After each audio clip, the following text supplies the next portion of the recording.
Hey, uh, welcome to the closing argument. It's Monday, February 9th, 2024. We are in the U.S. and on the East Coast, to be exact, Pennsylvania. Peabody, welcome. Thank you, Tomalin. It's good to be here, man. Good to be here, brother. Good I to know be you here had on a you Coconut. had, you had a long weekend. You flew a lot of flights, a lot of hours. How Yeah, was the trip in Kansas, man?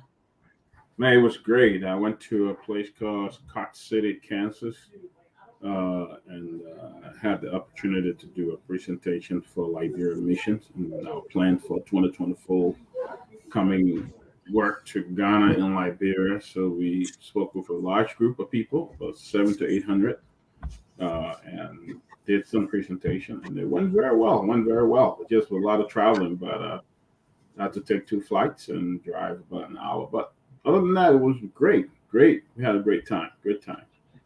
That's good. That's good. Yes, Reverend Peabody is involved with Liberian missions. For he been doing it for almost more than a decade. He goes to Liberia every year to get to do some projects, hand pumps, building of schools. I've visited some of the schools he built, hand pumps he have constructed, and he he he goes to Liberia every year. He giving back to his community, almost all over the country. Nimba, Riverside, places you can name it, Monrovia, Montserrat there.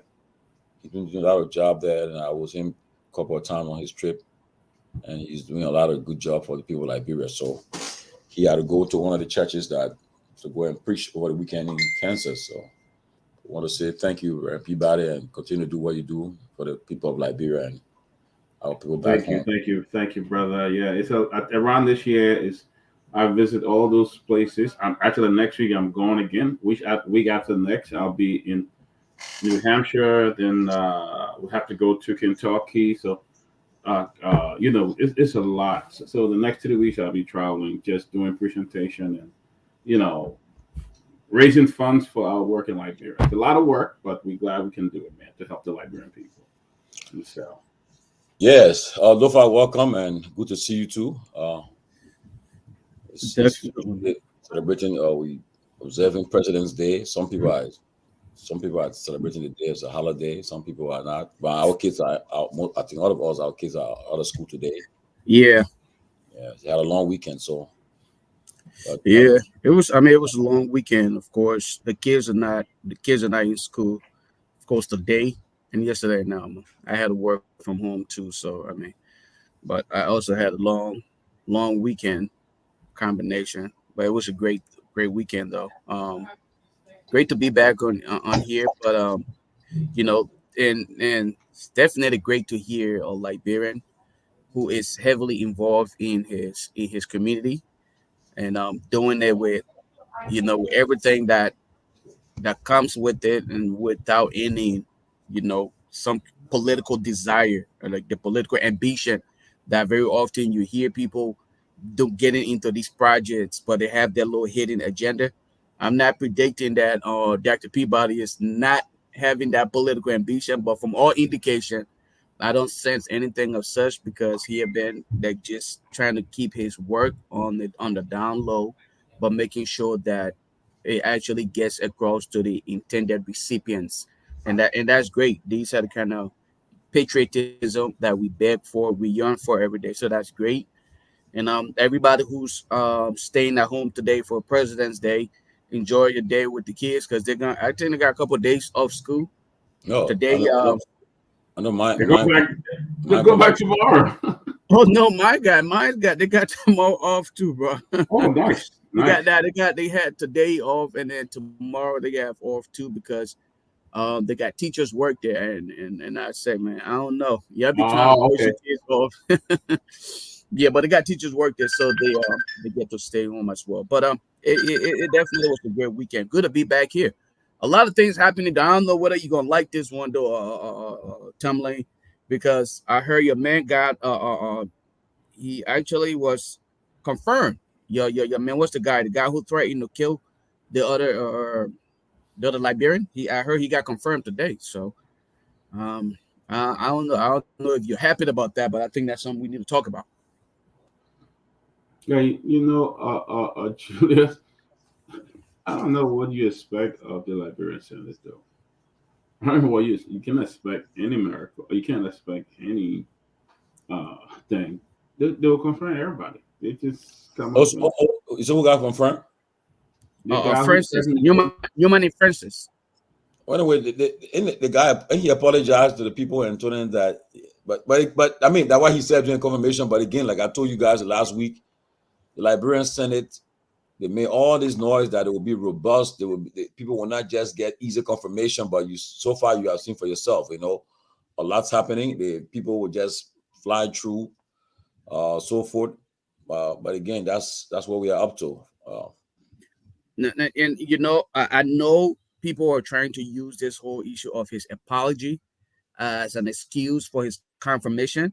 But if you record, and I was able to go through and found on Zolizo's confirmation hearing as well, where he acknowledged he made a mistake and appeared to have apologized, and he from what this guy Numani did, but they still denied him, and Delon championed that cause to have this man denied.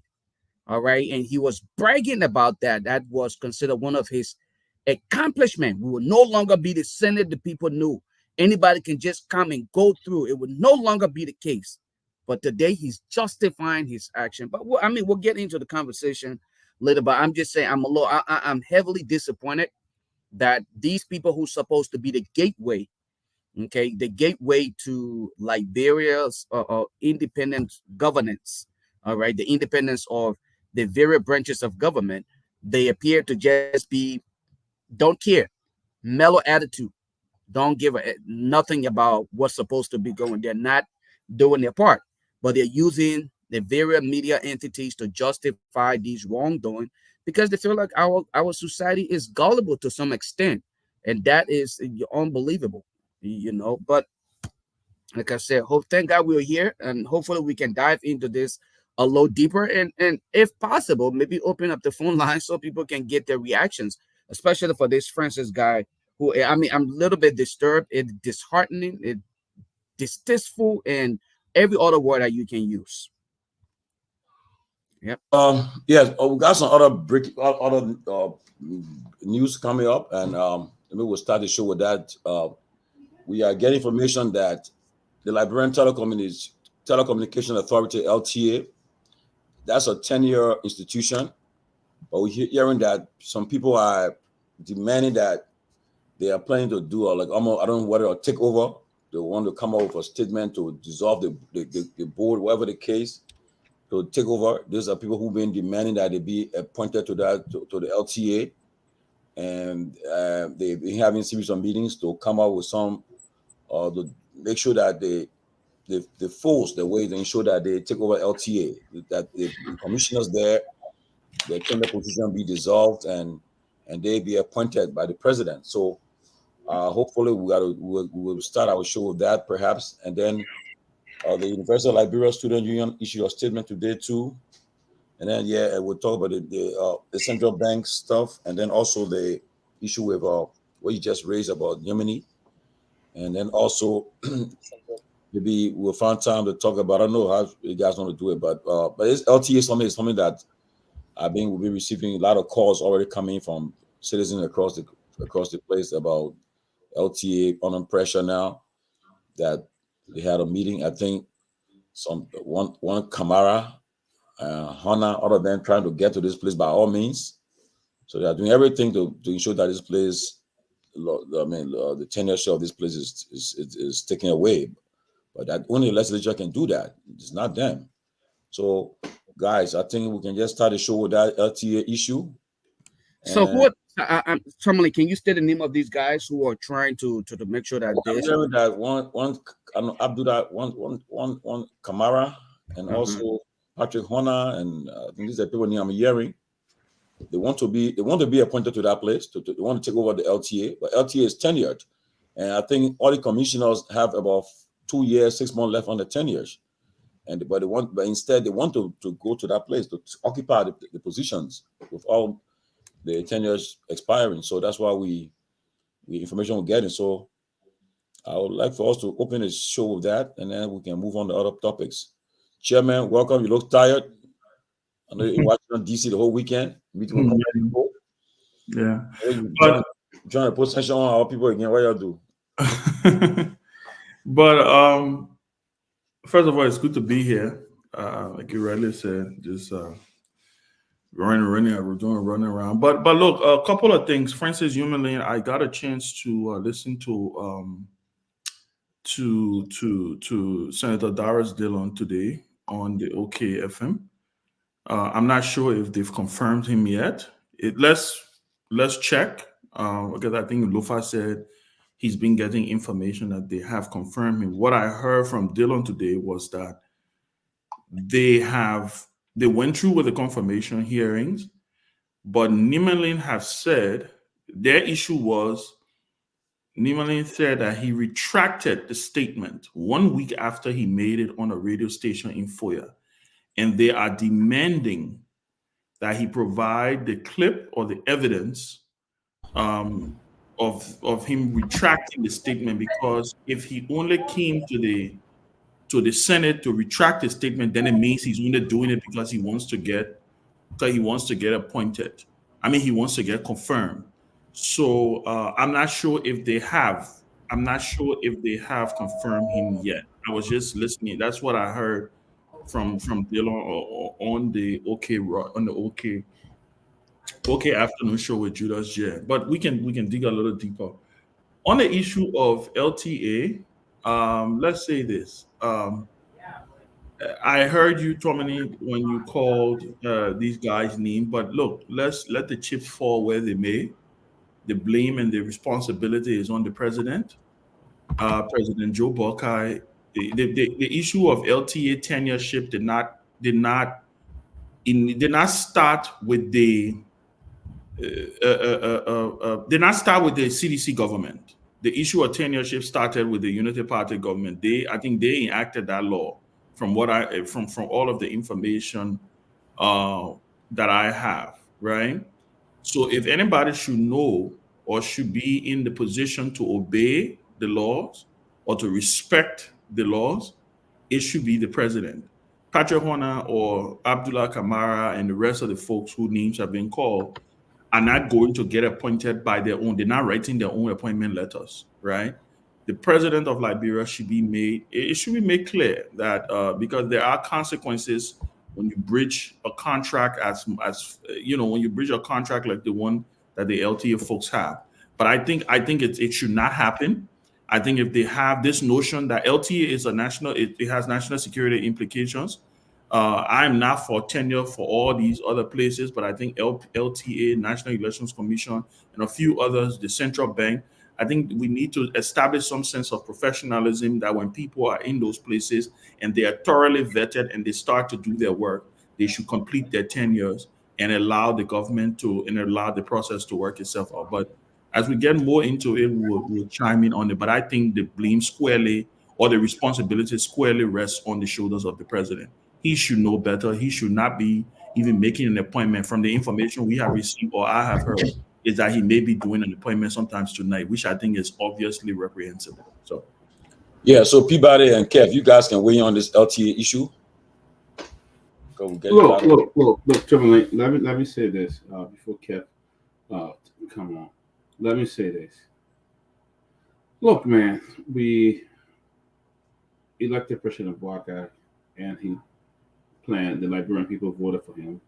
He planned to run a government that was free and fair, very transparent, and uphold the law of Liberia.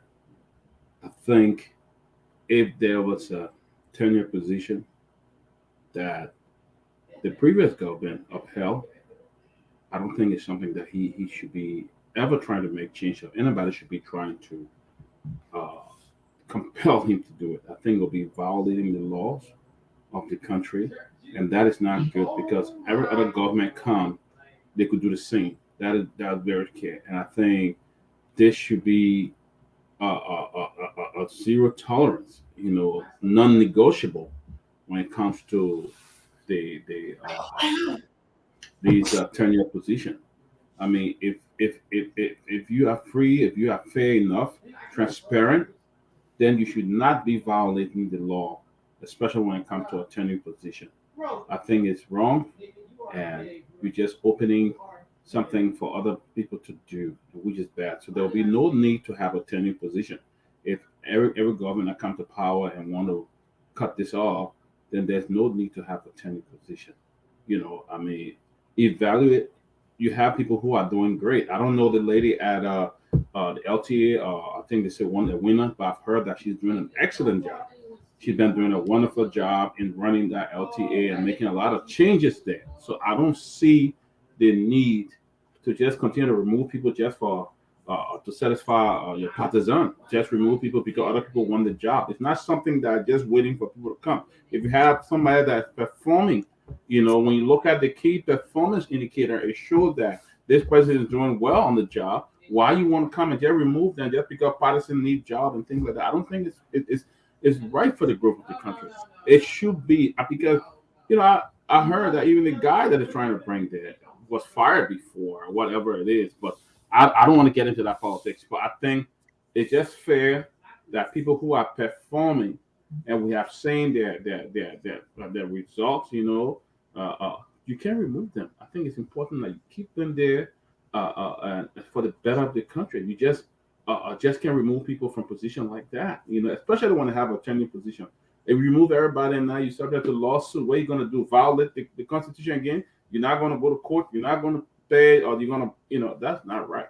So I think it's important that those who are performing, and I heard the lady there have been doing an excellent job. I think it needs to be upheld. We need to keep it up. What's up? Keff, weigh in on it? Yeah, okay. Let me say hi to you guys. I keep saying this thing every time I come on air, and a lot of people, keep sweeping this thing.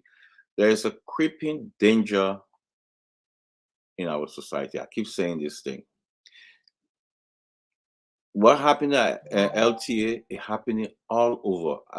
I think Tomalin, you guys just saw that I posted another recall of somebody.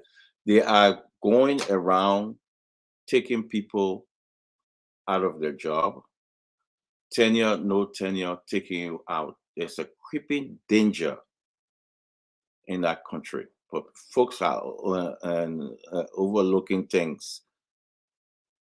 They don't care if you're a civil servant or you on the tenure position. They take you out. As we get the information, they might clean the entire, and I repeat, they might clean the entire LTA tonight and put in the folks. And folks there are on their tenure position.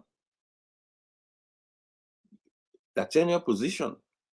So I don't know why they're doing it. What happened, especially look at EPA. Where's it happened? It's a tenure position. They move him. Something going on in Liberia. If you don't support the Unity Party, you're not going to get a job. I said this thing the last time. 2018, George Weah appointed the running mate for JMB, who is the senator of Magibi now, Lukwe. This government that we get now don't want nobody. And we actually don't know, but the lady that there doing her job is a tenure position, no major issue. But he gonna clean. He gonna clean everybody. So I don't know, but I think it's something that we need to push. Liberia is going to be a different country. If you're Lofa Julius and you talk against them, you and your family will not get job in Liberia. Will not get job. And that's what's happening in Liberia as we speak. I keep saying this thing over and over. Folks sweeping it under the rug. This thing is a complete danger. It didn't happen in 2018. 2018, it didn't happen. A guy who was working at LRA, if I'm not mistaken, who was a director that went after Musa Ability. And he was a UP guy.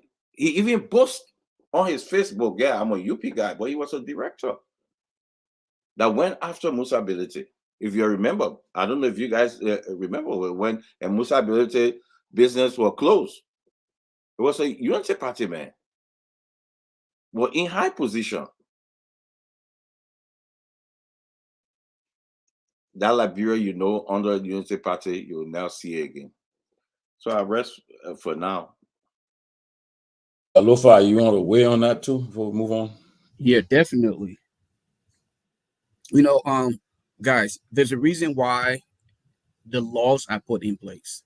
When you have tenure positions, they're not simply made tenure for just the view of it, okay? For what we will call just for decoration.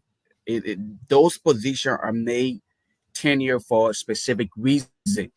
There may have been something that was identified and that instigated that decision.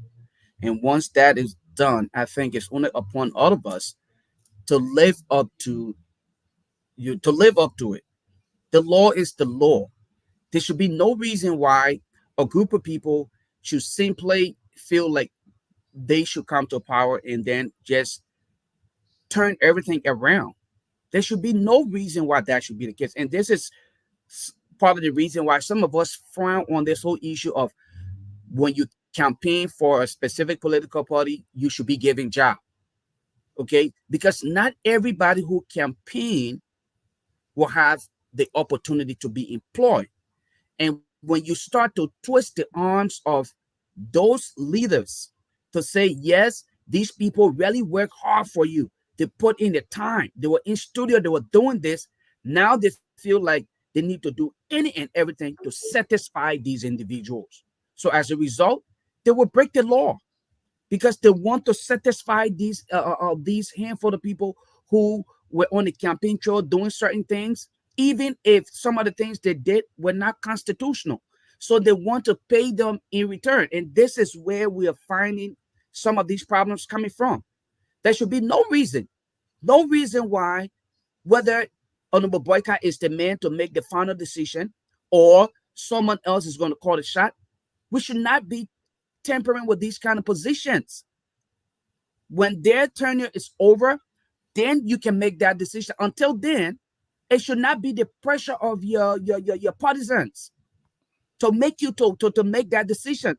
So what happened? What if Honorable Boycott is not in power tomorrow? The next person comes and then start the same. This is what I would consider witch hunt.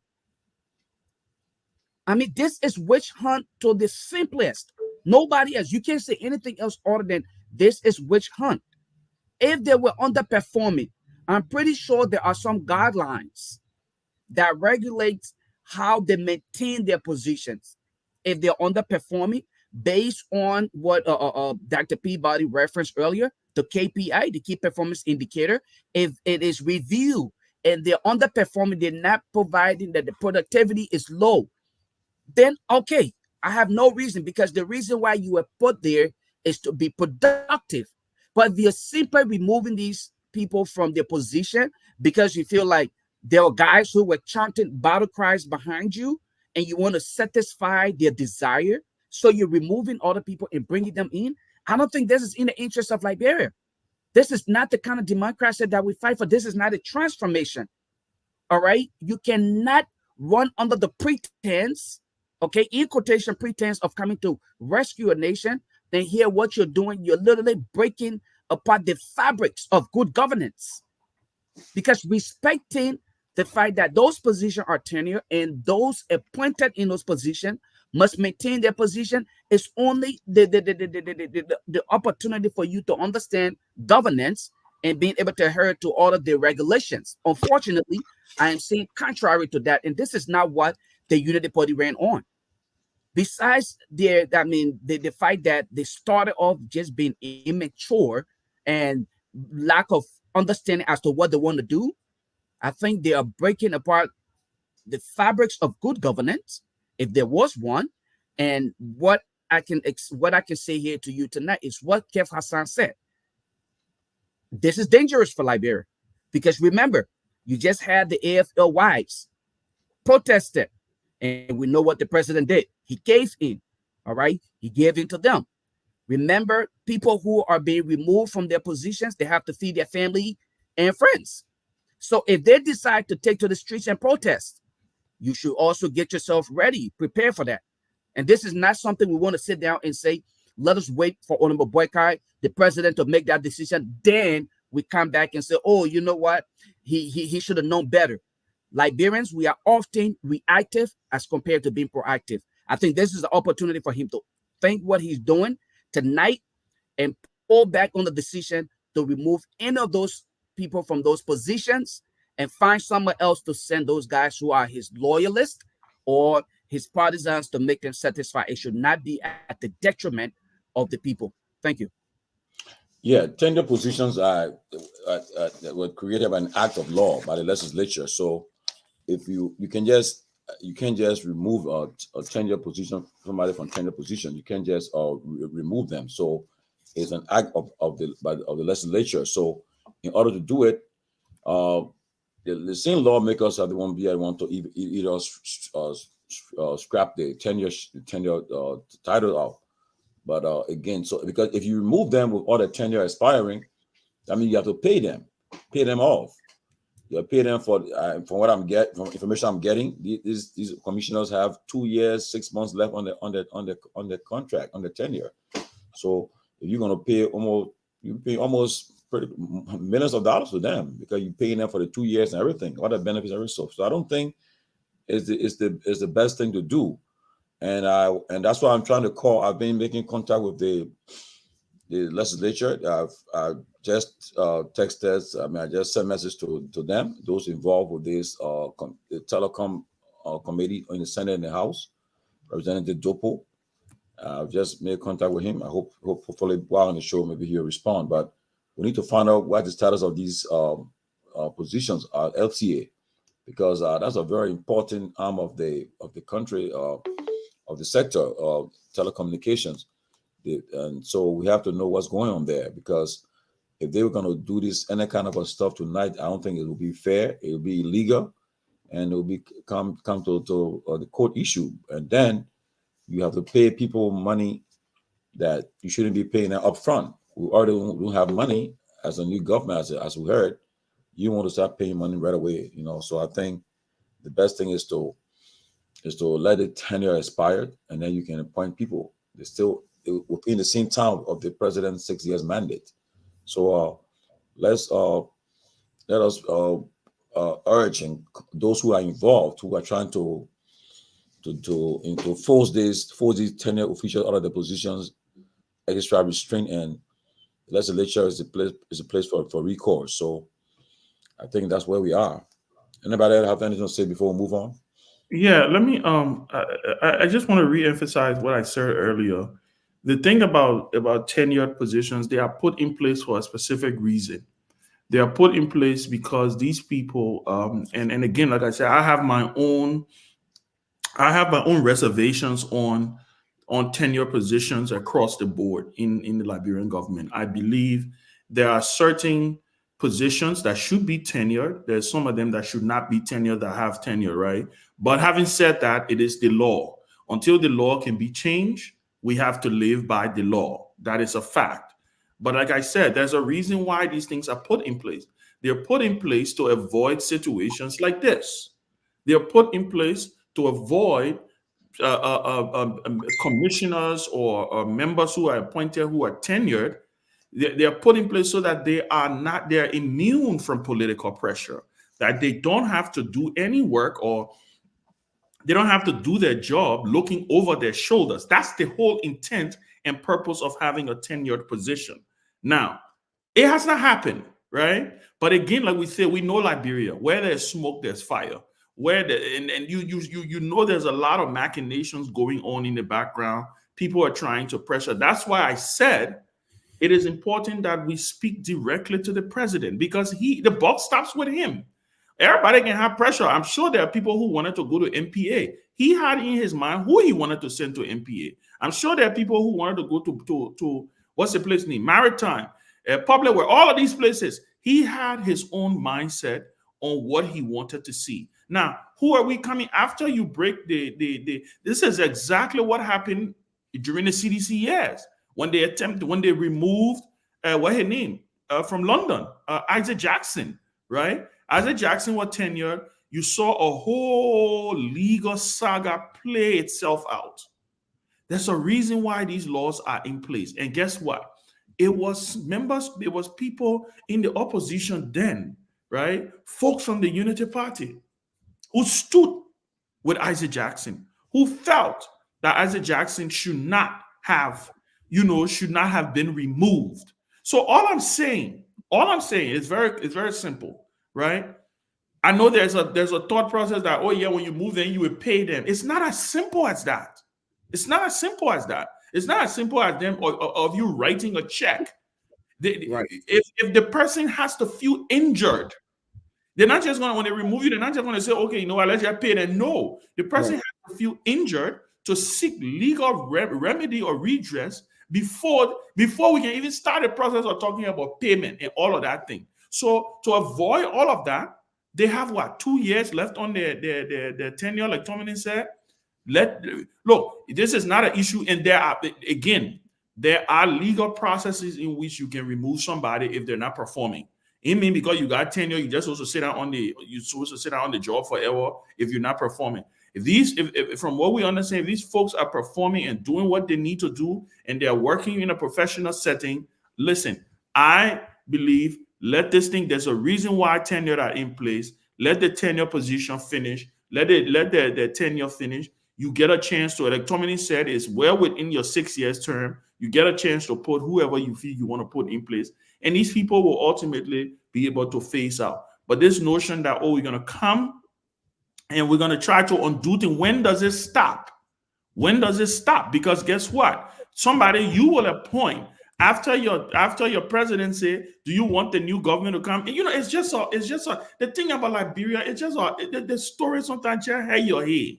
It just hurts your head over and over and over, because it's like a repeated thing that we keep going over and over. And again, like I said, it's like we're a bunch of insane people doing the same thing over and over and over and expecting that another result will come up. So I just wanted to state that for the record. I think it is wrong. I think it is illegal. The laws are on the book. If you don't like it, go to the national legislature, repeal the act when it comes to tenure position. The only problem you will have is that laws are not retroactive. So even if you repeal it, it doesn't affect this current batch. It only affects the people who you will be appointing in the future. That is just my thought. And I think at the end of the day, we need to be very clear about it.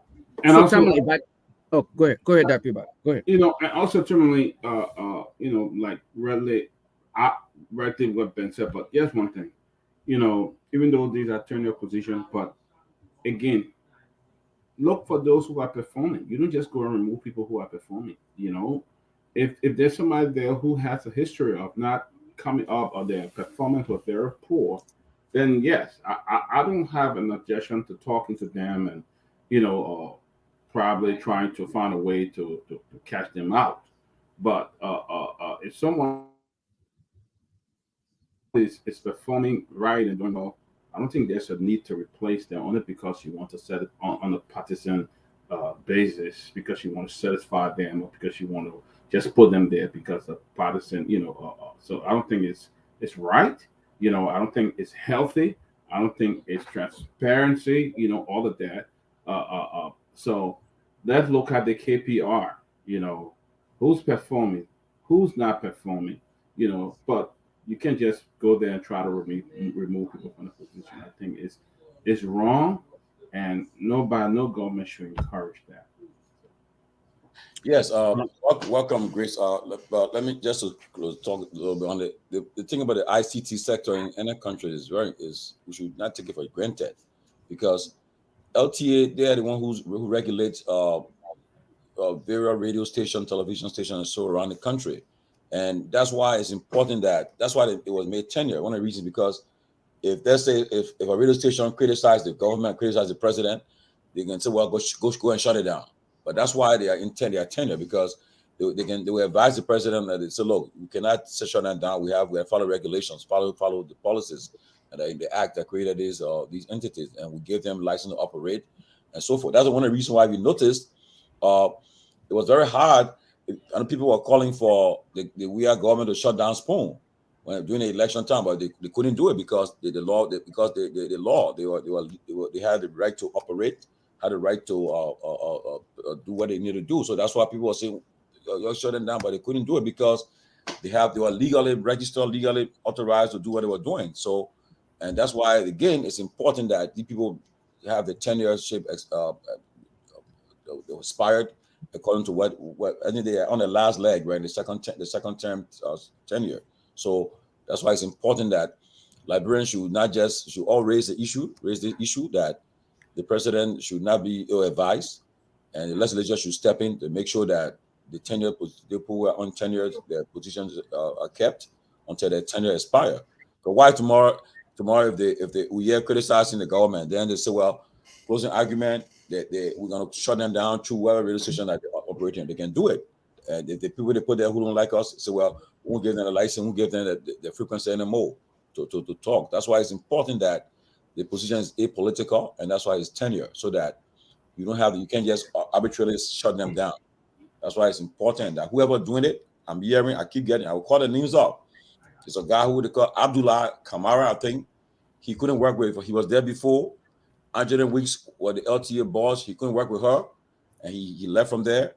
And I heard Patrick Corner said this is where he wanted to go. By all means, he wanted to go to this position in the LTA, but he has been advised that it's a tenure position. If the tenure expired before you can be appointed, but you can't just go and try to remove people from the position because you want to go there. By all means, that's not how it works. So we need to call it out. That's why we are saying this person should not be advised, and the legislature should step in. I've been trying to get in touch with the chairman on the House on LTA, Francis Dopo. I've texted him, I've called him, and hopefully he will respond before the show ends.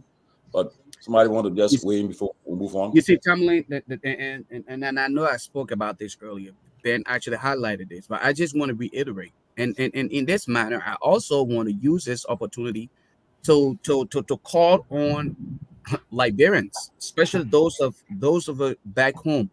If this act is taken on, let me just remind you, Isaac Jackson, right? He was a victim of this, right? Now we are in the Boyka's government. They're attempting to test the water again. If you guys don't take to the streets like the army wives and make sure that you shut everything down, your relatives may end up as victims. I'm saying this because listen to the names of the people who are actually instigating this act. Had the CDC government done this, we all claim that the CDC government, they were amateurs, right? They didn't know what they were doing. They were, as a matter of fact, we claim that they were uneducated, but the experienced, educated group of people who's supposed to know better and simply bring back the actual understanding of governance. You come here and exhibiting these kind of behaviors. I think the people should actually come. They should come at you with everything in their power. They should definitely take to the streets. I will support that idea anytime, any day. If handfuls of people, just handful of people, asking other people to leave their positions, are they not Liberians? What makes them any different from those of you who ran campaign or part of those different or other political parties? The political party is not the total idea of Liberians. You're only a fraction of the population. So when you win an election, that does not give you the country to own. You're only opportune to serve in government, and if capacitated, so that you can serve better than the previous group of people. But again, there's a reason why there are laws. Follow the law. There's not the reason why you took 6 months of your life to run campaign around with the expectation that you will break the very law that you are complaining about.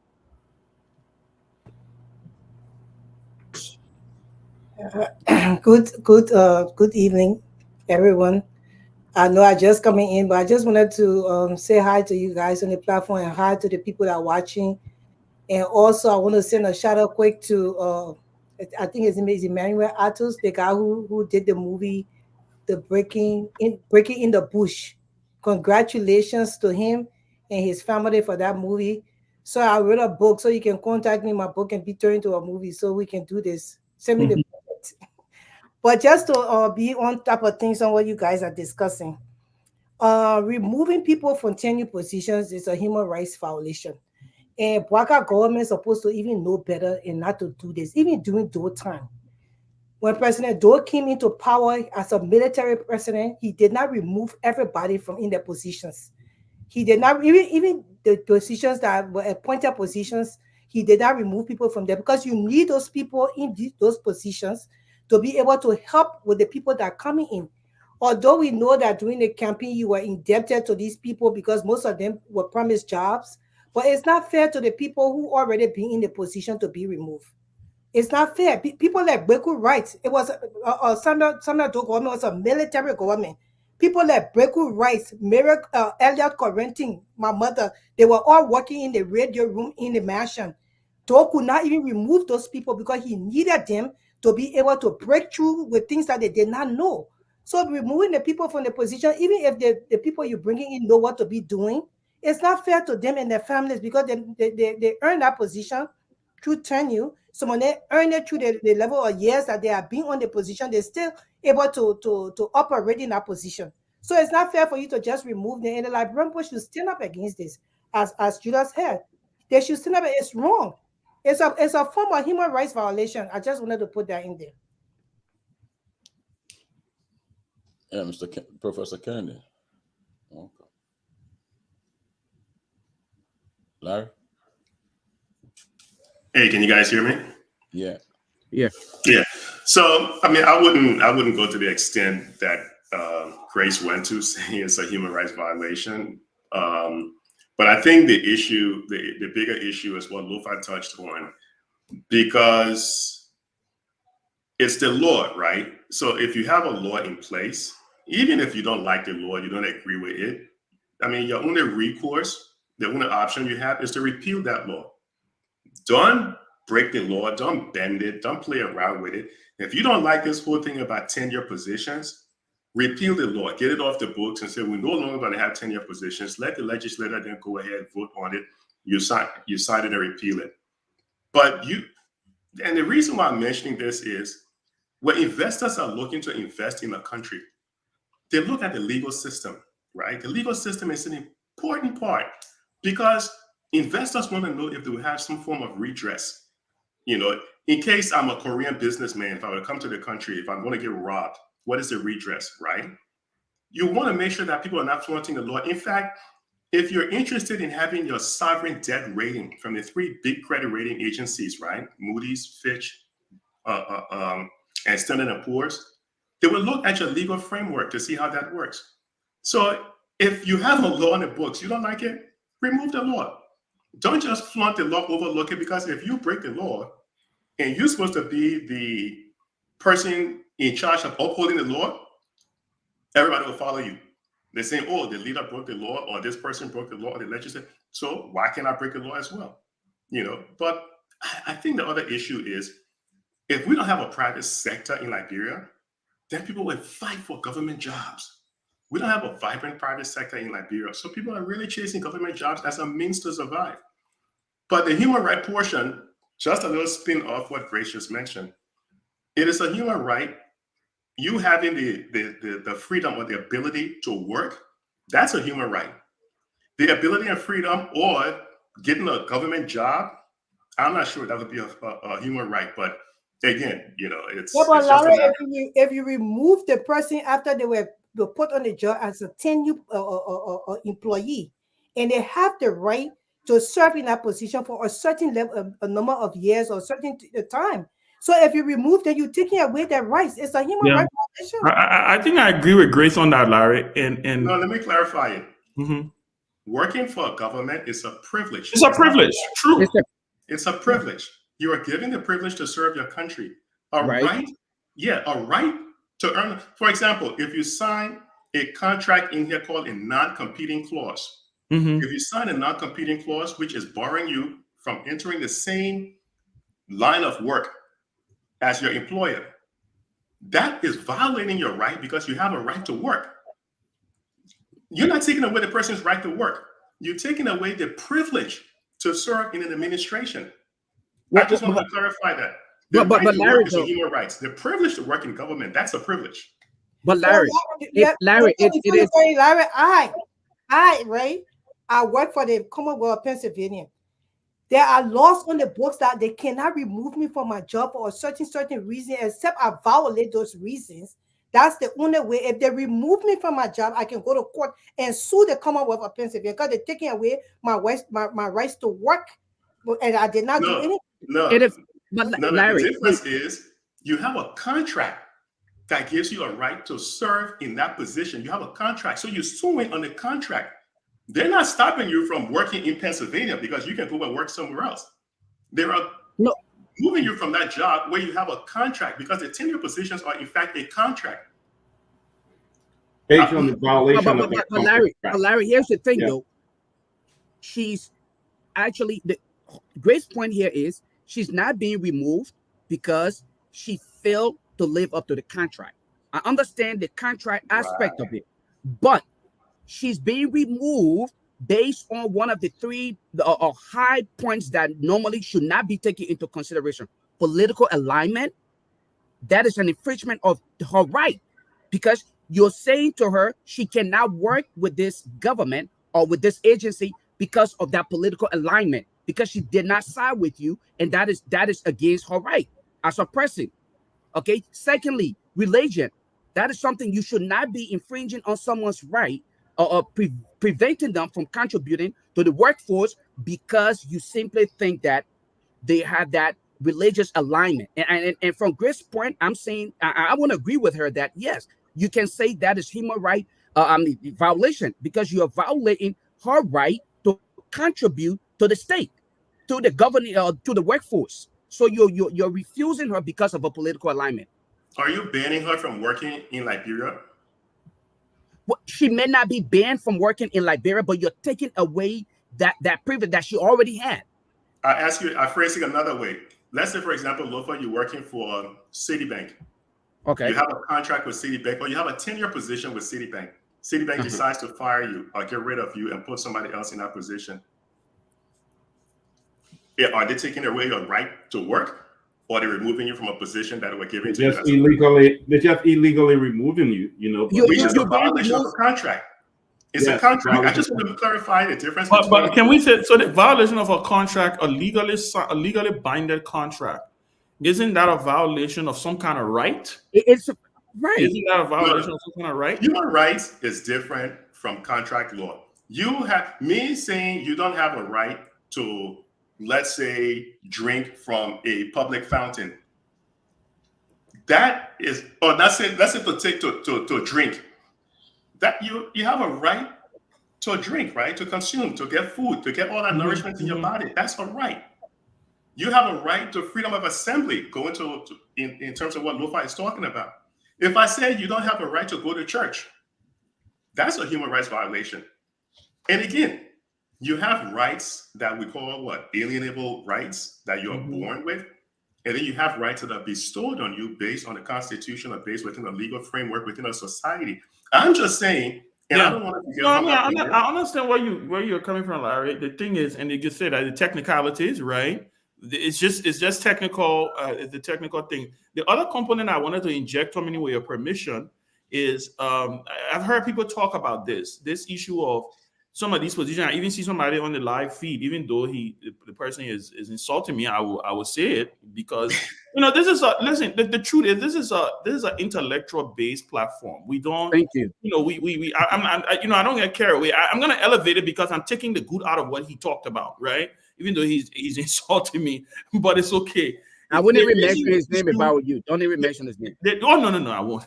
They're raising the issue about these people participating in politics, right?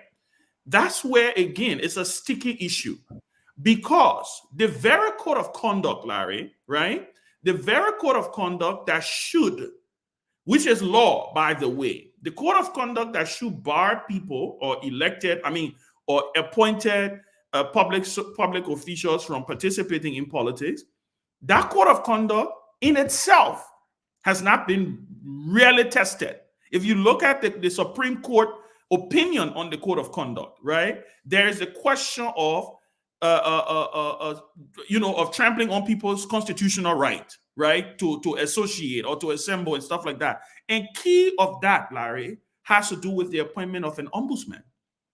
Without an ombudsman, the code of conduct remains just a fantasy. And that's why I think I heard the president, I don't know if it was in his State of the Nation address, talk about the appointment of the ombudsman. If the Liberian government had an ombudsman, the vice president would not be traveling on that private jet. He would not be.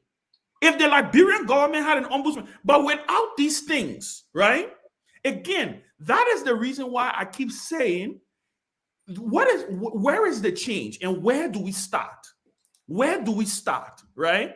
Because the Liberian government is one big bowl of gumbo, very messy, very, very, very messy looking.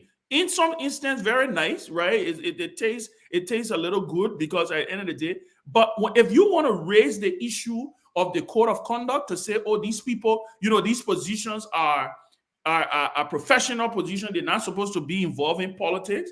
Well, again, like I said, that's in a Supreme Court opinion that talks about infringement on the rights. And the very Supreme Court guys highlighted to the fact that the executive branch of government had neglected on her responsibility because the very code of conduct calls for an ombudsman to police the code of conduct. So it's like you saying crime in a society, right? People are picking pockets in the night.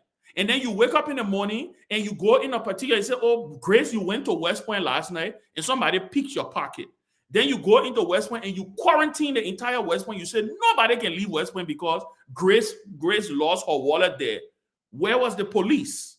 Why did you not put in place the mechanisms to avoid Grace's pocket being picked? So it's a very tricky thing. And I think at the end of the day, Larry, and I think we're all saying the same thing here.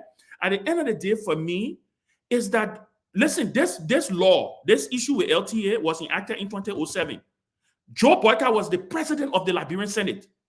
He presided, he was the president of the Liberian Senate. He signed that act, giving these people tenure. So is it because that CDC appointed him? No. You yourself, you were in power, right? And again, like I said, towards the end, the tail end of the Salif administration, there was this rush to tenure a lot of positions, but the legislature put their foot down and said, we're not going to do it. I remember even the police, they tried to tenure the police, but they put their foot down. So I think at the end of the day, let the people look, as long as there is not cause, as long as they have not, they're doing their work and they're performing their work diligently, and there is no cause for removal, because even in that contract, there are causes for removal. And Ben, to your point, you see, this is where, if you have a strong legal system, when you remove someone from a tenure position, this is where you test the system by suing. You test it, yeah. But you remember that's what Isaac Jackson tried to do under the CDC administration. And guess who are leading the loudest chorus? It was the UP. It was the UP party. It was the party of Vice President Joseph Boakai that was championing the fact that CDC was going around and trying to threaten people in tenure position. 6 years down the line, they're doing the exact same thing. Yeah. And we sit and we wonder, like you rightly said, Larry, how investors going to come into this country? That's what any law, you can just go and just change any law. You just do, you say, no, let's get out tomorrow morning. They made a campaign yesterday. Let them move him, because at the end of the day, this is what it is. It's just sad, though. I think they shouldn't remove it. Investors are looking at your judicial system to see if they have some type of framework before they invest in your country. Because if I'm an investor, let's say I'm head of a multinational corporation, let's say like Chase, right? Chase Manhattan Bank was in Liberia one time. Let's say Chase Manhattan Bank is interested, or JP Morgan Chase is interested in setting up an office in Liberia. What JP Morgan Chase is going to do is look at the risk, right? They will look at your judicial system.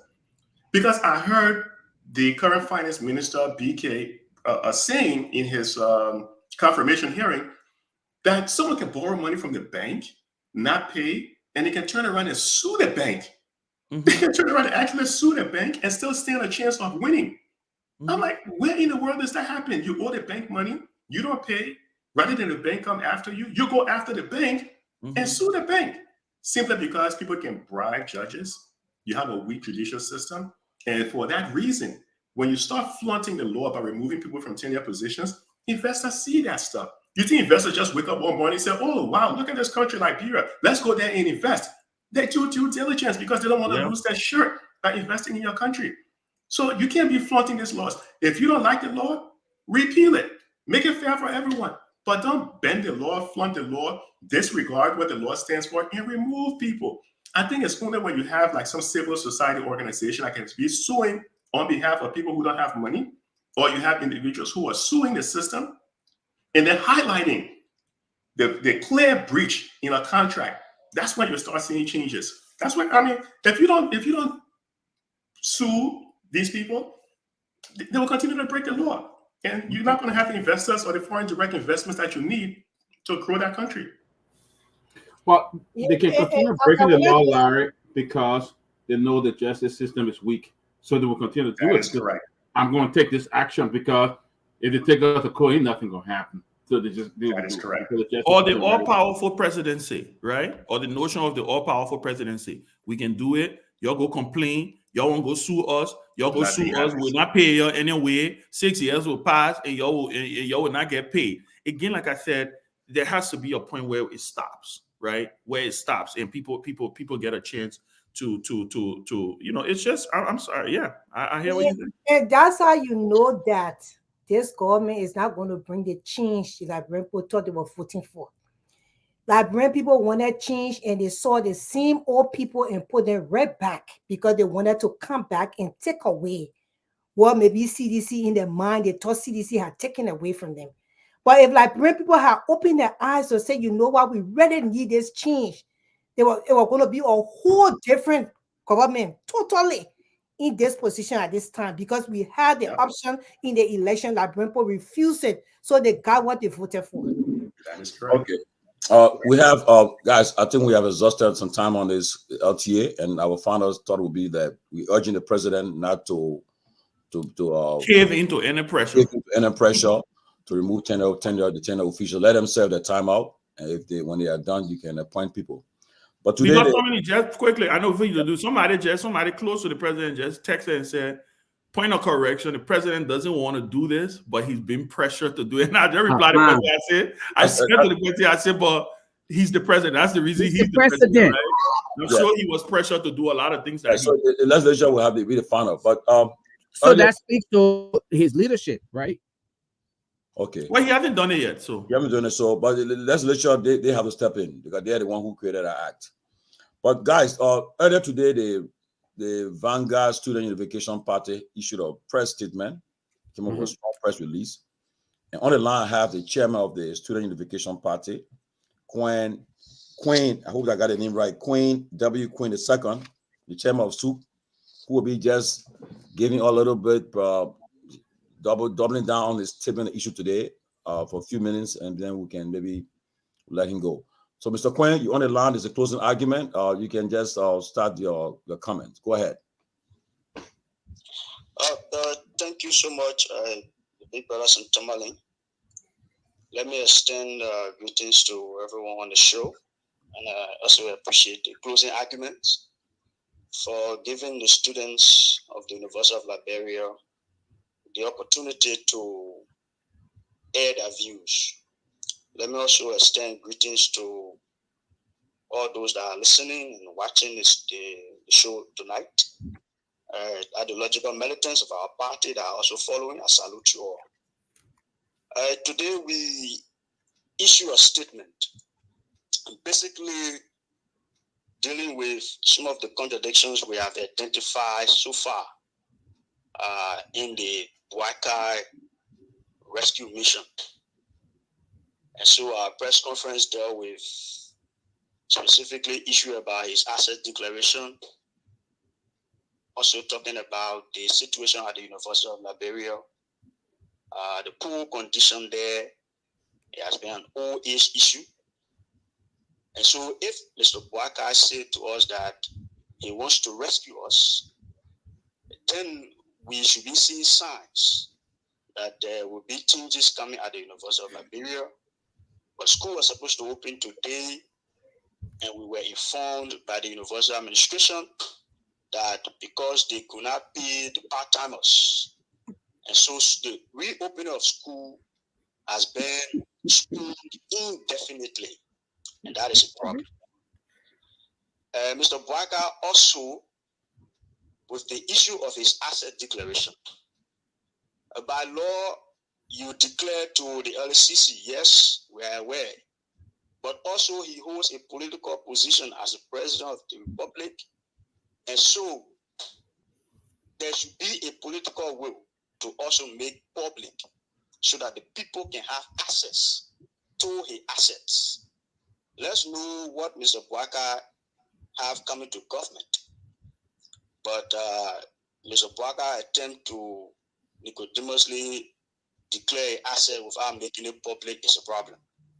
It's a contradiction to whatever rescue mission he's talking about, and it's also business as usual. In his inaugural speech, he said something about no more business as usual. But when you just go and declare to the LACC, and you also do not declare to the Liberian people so we can know that those are things that were done in the past. So you should be doing something different by making it public so that we can know and understand exactly what the president has. So those are issues that we were dealing with today in our conference that was held on the campus of the University of Liberia today. Guys, you have any questions for the super chairman? Yeah, let me, Mr. President, is he the president or the chairman? Chairman of the powerful man on the campus. Chairman. The soup. Chairman, okay. And Mr. Chairman, who's your standard bearer now? Who's your standard bearer? Well, the standard bearer now is Mary Kopo Kekula. Okay. I was just trying to make sure. Okay, so let me ask you. I kind of glanced over your press conference today. For a moment, I was shocked because I didn't expect. I know there were a lot of folks from SUP who supported the rescue mission very, very strongly. So, but I must commend you for coming up and speaking truth to power and seeing where these lapses are. You did threaten protests today.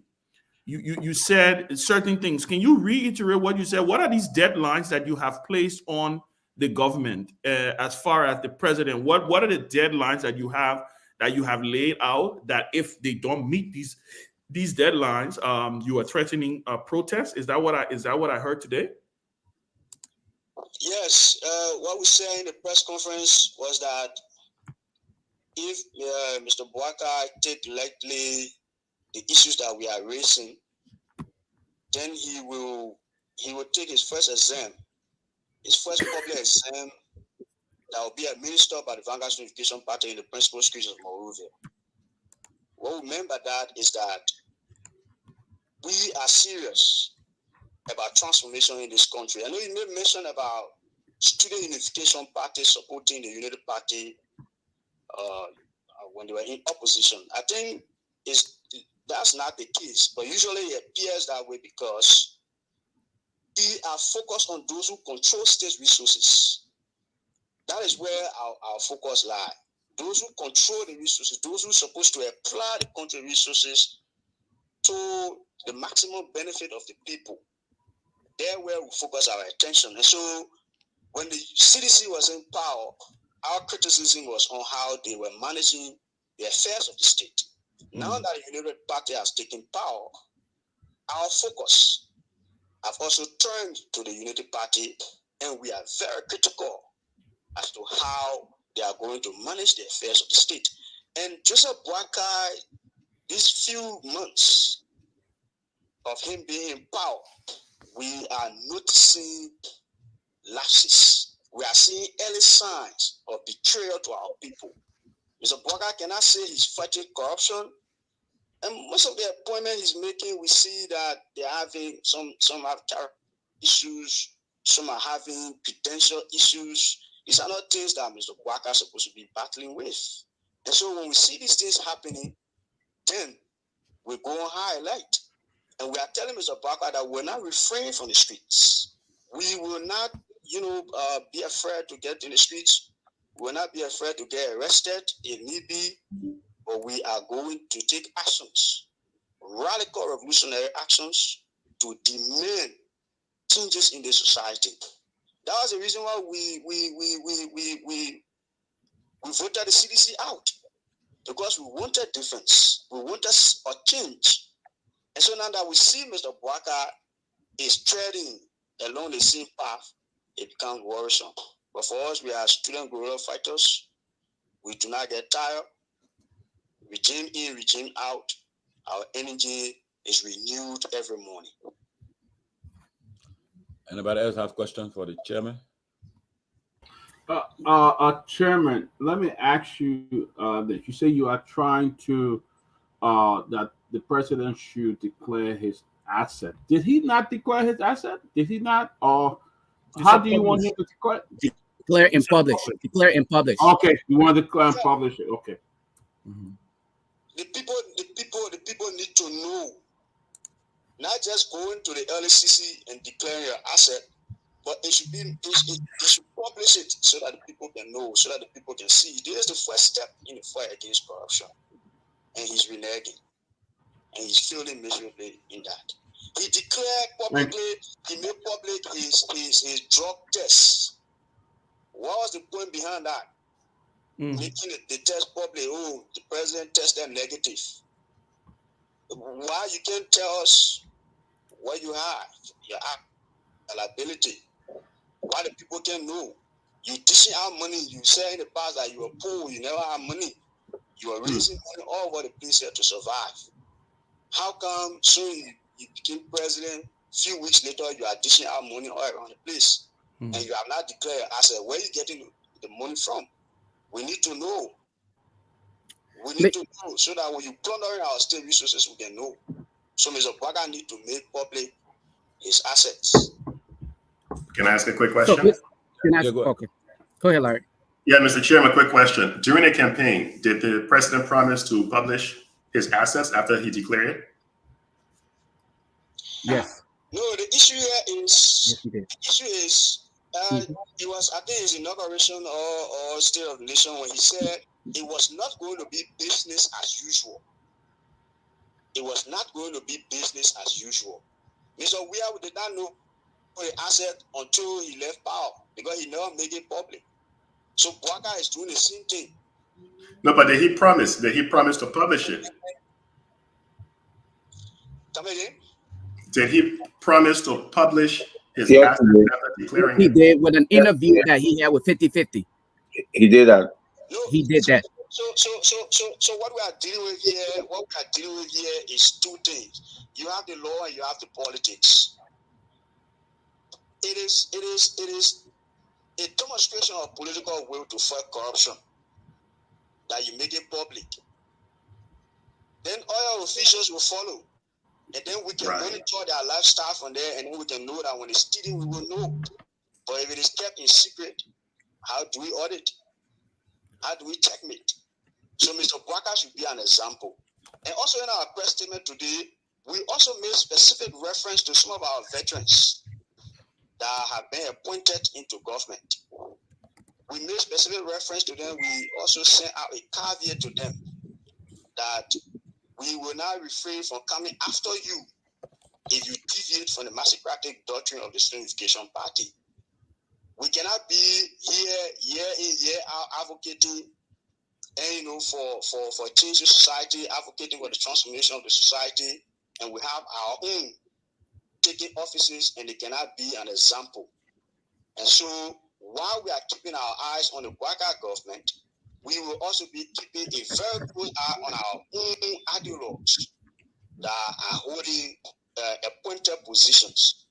We want them to be examples as well. They should also declare their assets and they should make it public. Even if that slippers they have going to government, they should declare it. If that button phone they get going to government, let them declare it, let it bring people know. So that is our issue. Mr. Chairman, Thank you. Mr. Chairman, I know you guys operate as a student political party. Something that is definitely, you're right. But my concern to you here is, what are some of the constraints that you guys are facing as an academic institution, and what did you expect the boycotts-led government to do in order to help elevate things at that institution? So first of all, we want the Unity Party government to pay our instructors arrears that they are owed. So that's the first thing. Right now, as we speak, the current situation on campus is that our instructors have not been paid for over 5 months. What? So we want the Unity Party to pay them with immediate effect, because we're supposed to be in school today and we cannot go to school, and the reopening of school has been postponed indefinitely because instructors are on strike. They have not been paid. And in addition to that, there are stationaries. There are other things that are needed to run the universities. The university owe even all of the vendors that they take these things from, all the materials that they use to run the university, the paper, the sheets, stationaries generally. So they owe these people, they cannot even pay, and the government of Liberia have not even funded the university sufficiently to even open this semester. The act that created the university states that the university should be sponsored even up to 80% by the government of Liberia. And so if things are not working at the university, we hold the government responsible. We need lecturers at the university, science labs. When Corona broke out, solutions were coming from universities, laboratory in Cuba, in America, and other places. Universities, laboratories, science laboratories, biological laboratories. What were we doing here in Liberia? Our science students were home, being self-isolating and social distancing. We cannot do anything here. Even computer laboratories, computer labs, we do not have them here. Even electricity is a problem at the university. How can you have a state university where professors and students are supposed to be making research and 24 hours the place is dark? So these are problems, and these are things that we want the government of Liberia to prioritize. The University of Liberia is the state premier university of higher learning. So it should be prioritized. The conditions at the university should improve, and we expect that Bwaka should rescue us from the decadence and the backwardness that we are being faced with at the University of Liberia. And Joseph Bwaka Rescue Mission doesn't seem to be rescuing at the moment. Wow. One would say is a little early. Let me ask you this question. Yeah, let's somebody else ask. Let me ask He can stay on with us for a little bit. Yeah, let me ask you this question, Mr. Chairman. What about the free tuition for all universities? Are you guys hearing any change, or is still on course? Well, Mr. Weah came and he made a declaration. When the president speaks, it is a policy statement. And so it went into full effect. I think it was somewhere around 2018 or so. And when it is legislated, we know that it is something that we can count on. We know that it is something that we can rely on. In this society, vast majority of our people are hugely jobless. In addition to joblessness, you have a massive amount of illiterate people as well. How do you bridge the gap of illiteracy if you cannot make education affordable? Now, the capacity of our people, the human capacity of Liberia is low. That is the reason why development is on a snail pace in Liberia. So if we can increase the human capacity of our population, if we can increase that, then we increase productivity. So our argument here is that the university should be affordable and the education be should be of high quality. And so the free tuition policy, we believe, it would take into consideration a lot of things that when it was first pronounced by the CDC government did not take into consideration. So when it is being legislated this time around, there will be a lot of things that will take into consideration. Budgetary allocation to the university. You can say tuition free, and at the end of the day, throughout the whole year, you want to give the university $3 million. Sometimes you do not give them anything at all. That is the reason why the proliferation of the entrance exam is being witnessed at the university. Sometimes in a year, the university will give about 5 to 6 entrances just to raise funds. It's supposed to be happening. It's not supposed to be happening. So we believe that once it is legislated, it will take into consideration a lot of things, the infrastructure development of the campus as well, budgetary allocation to the university, everything. And it will be in the interest of the people. And as we said in our press conference, it will alleviate some of the financial burden of poor and struggling students and young people in Liberia. Chris, you got it? Yeah, Mr. Chairman, I just want to make a statement quickly, especially on the declaration of access. So the declaration of access is also a multi-purpose tool for preventing conflicts of interest in the government. And that's the reason why President Booker, not only the declaration he access, but also publishing it for it to be out there. Because right now, you can just Google anybody here in America, people who are. So you put a name in Google, it just give you the network. So I don't understand how I say our rich people in Liberia and our government officials and all these people who call themselves celebrities. You Google their name, you can see nothing about them. You don't see what they have. So I don't think that declaring access and publishing it should be a problem for this government at this time because President Baka said this thing on 50-50, he was going to do it. He even said on an international platform when they were interviewing him that he was going to declare his access. So I would rather stay with you if you're getting the street to demand that. And I feel so bad.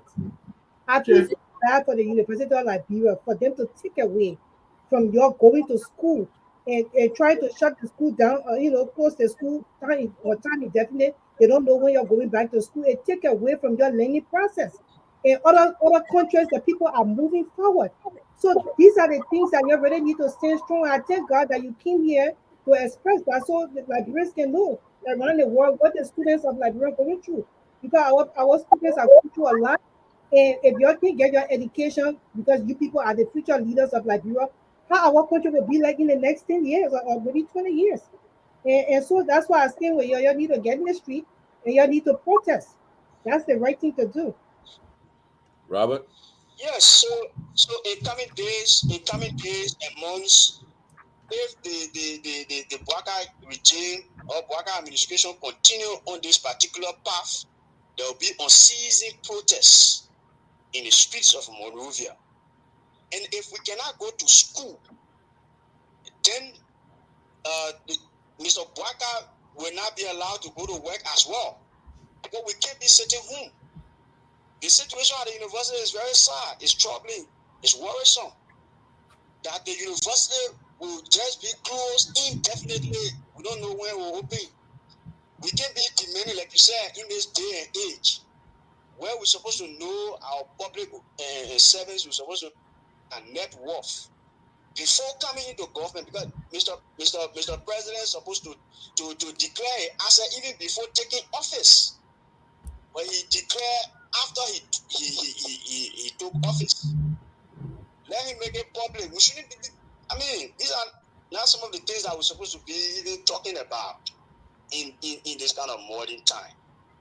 But we are talking about it because this society is very corrupt. This society is very corrupt, and we must hold our leaders' feet to the fire if we must combat corruption. We must start from the highest office, and Mr. Bwaka and his vice president must make their assets public so that we can know exactly what they are. Position himself to be one of the richest men.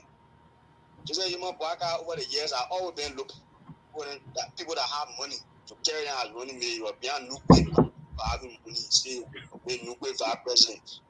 in the other election that just ended, you're looking for another person with money. All the money Mr. Kun say you are having, let him declare, let him make it public so we can know his net worth.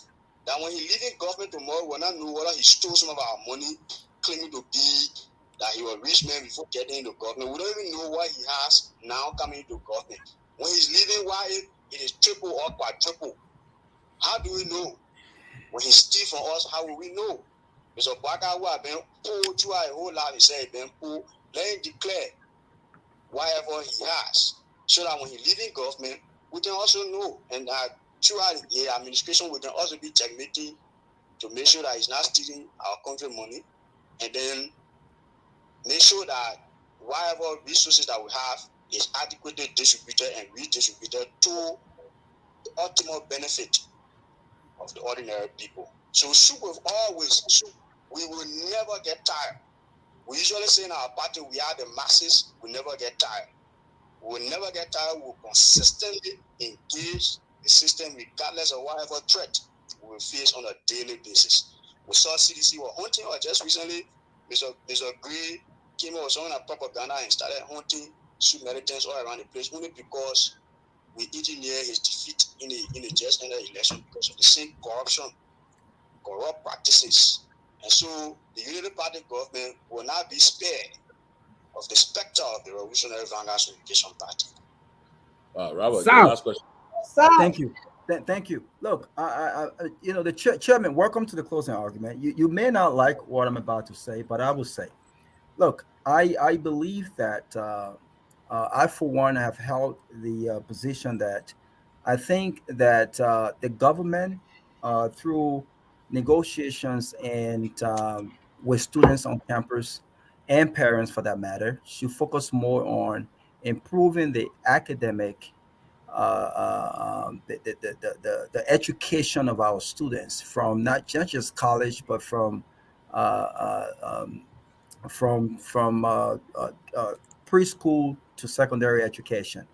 I think that the soup is a great idea, but I've always held this position that I think that our universities have become more militant and political than we have actually focused on the education of our students.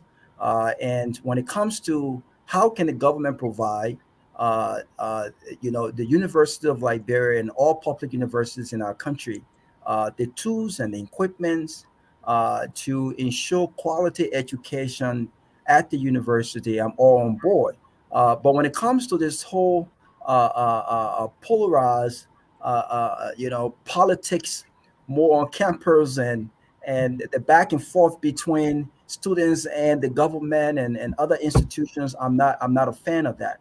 But I don't agree with Grace that you guys should take to the streets.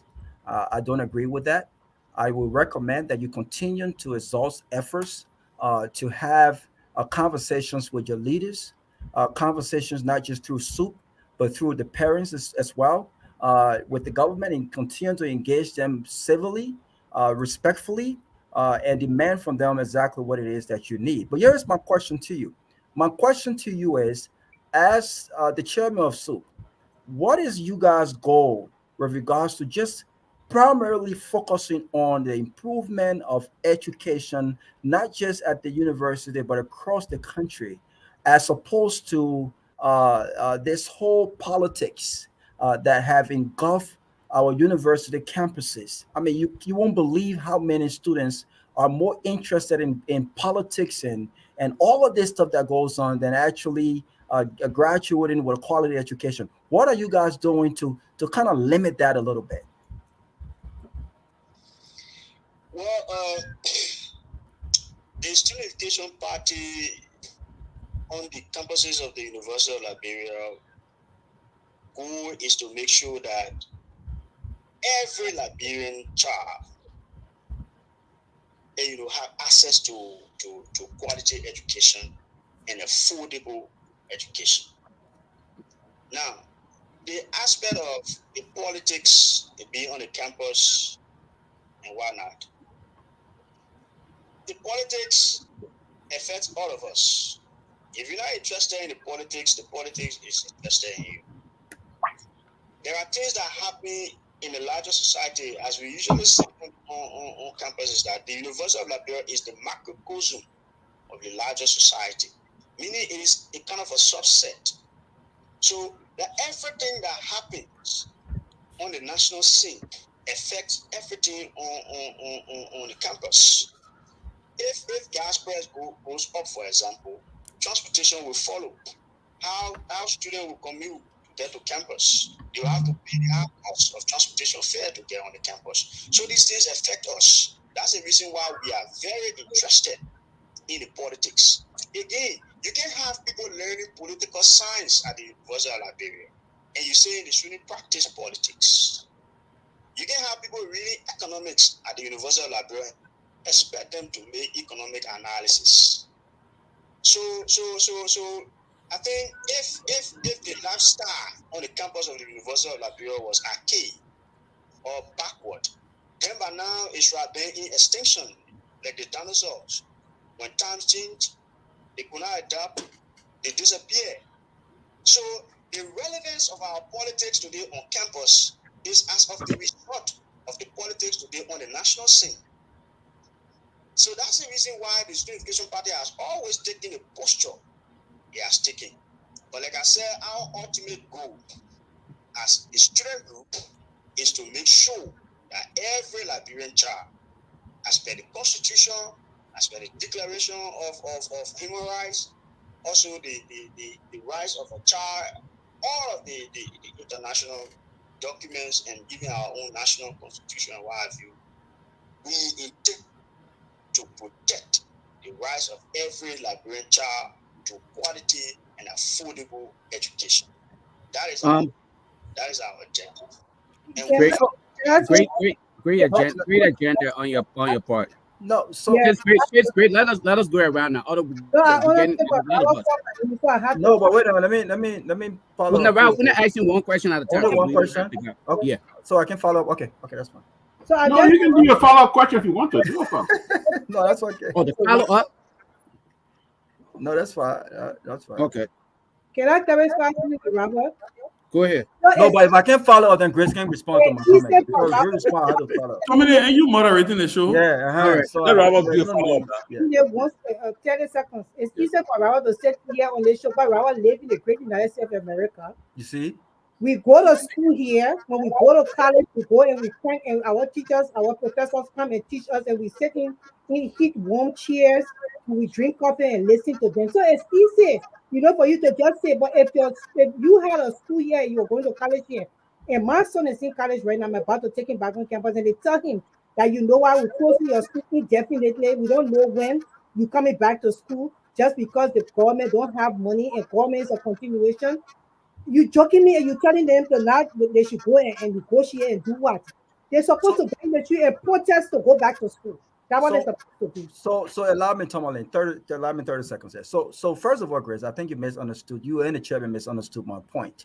So I know how difficult it is for students' fees to not be paid, because for the past 11 years, I've spent over $400,000 in organization funding. For the past 12 years, I spent my own personal money, and I've gone to Liberia consistently. One second. I've met with students. I've met with folks at the University of Liberia. I have students that attend the University of Liberia whose school fees are paid. That's not the point that I'm talking about. I'm not saying students should not demand that the school open and that they go to school.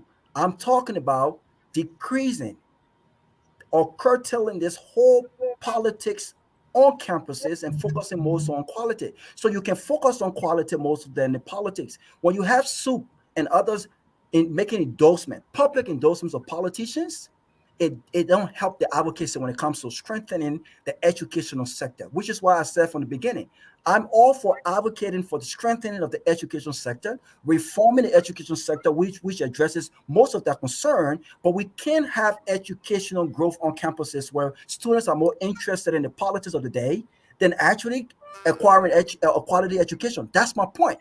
And when you tell folks to go in the streets, what results are you demanding? I think negotiation works better than just running in the streets and demanding and impeding traffic and doing all of these things. we have to be very civilized in how we go about getting the ultimate result that we want. And I don't think going into the streets is the best way to do it. So I'm not saying that you just sit back, but negotiate. Be responsible, be intelligent in your negotiation, and be fierce in your demand for quality education for all. And I'm on board for that. Okay. So let me get something clear. Tomalin. Chairman, you want to respond? Let me respond. There. Go ahead, Chairman Wayne. Yeah, so I get your point. We do not feel happy when we're supposed to be in school learning and we are in the streets.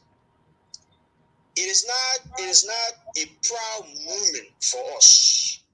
It is not a joyous moment for us when we are in the streets.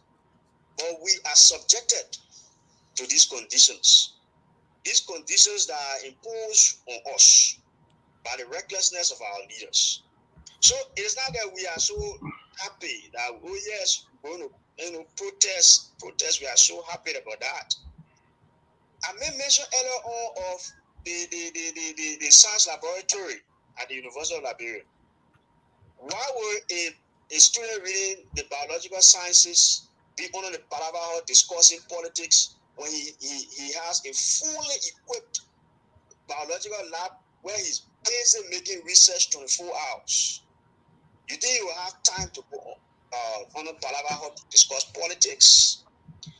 I'm from the mining engineering department of the University of Liberia.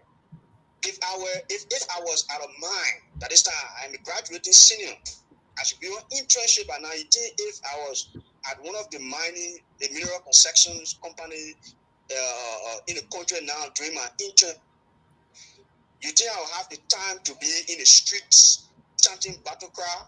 No. If students reading economics and accounting were afforded the opportunity to have internship programs where they can go to the banking sector and other places where they learn and the practical aspect of the theory that they are learning in the classroom.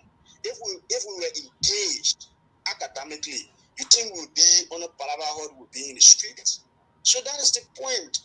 That is the issue that we are raising here. If you improve the standard of education at the University of Liberia and all across the country, then it would distract us from the politics. But because we are not engaged, no equipped libraries for students to go and read. So if you have an equipped library where somebody will go to read, and students sit in the library for 4 to 5 hours, 10 to 15 hours, reading and making research, what time would they have to go under the Palava hut? But when you do not have the facilities at the University of Liberia, then that particular condition creates the necessity for consistent agitation and consistent protestation. Okay. I want to say thank you to the chairman of the Vanguard Student Unification Party of the University of Liberia, Chairman Quinn W. Quinn II. Chairman, just give your parting comments, and we look forward to inviting you to appear on the platform in the not too distant future. I think you have us. And I'll be looking forward to that. Yes. We need more time to engage with our people and to interact with our government through the medium. Mr. Chairman, Tomalin, let me ask him before he comes. First of all, yeah, can you hear me? Okay. Yeah, First of all, thank you for taking the time. I think you explain, you answer the questions really. I'm really impressed with with the way you even the ones who, even with the disagreements. Is there a leadership struggle right now in SUP? No, there's not a leadership struggle per se. These are normal things that happen in a radical student movement. The Vanguard Education Party, that you have critical minds and conscious people.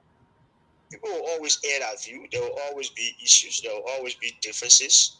But these are normal things in the Student Education Party. So you are the legitimate chairman, which I want to be sure on our leadership.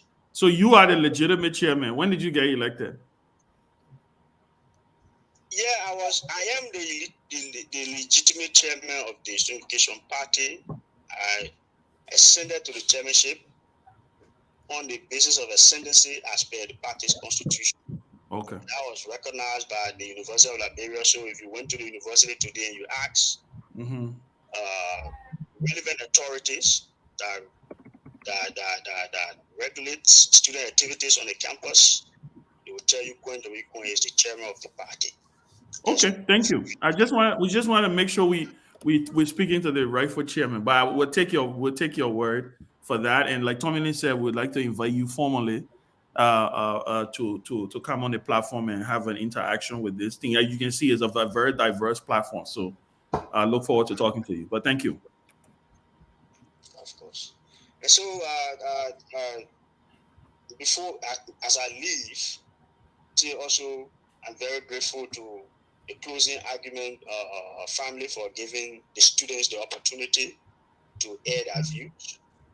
We are looking forward to coming here all of the time to express our view. I love the engagement. The level of intelligence across the board is high. I think it is something that we, the young people, can learn from. And I must also say that I'm an ardent follower of the closing argument.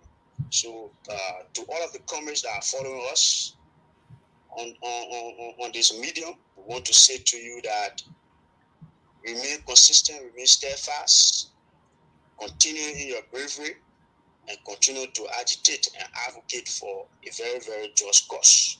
And also, before I leave, I want to remind all of the veterans of our party that have been appointed into government. We are watching you. The stakes bar is very high for you, even more than Bwaka.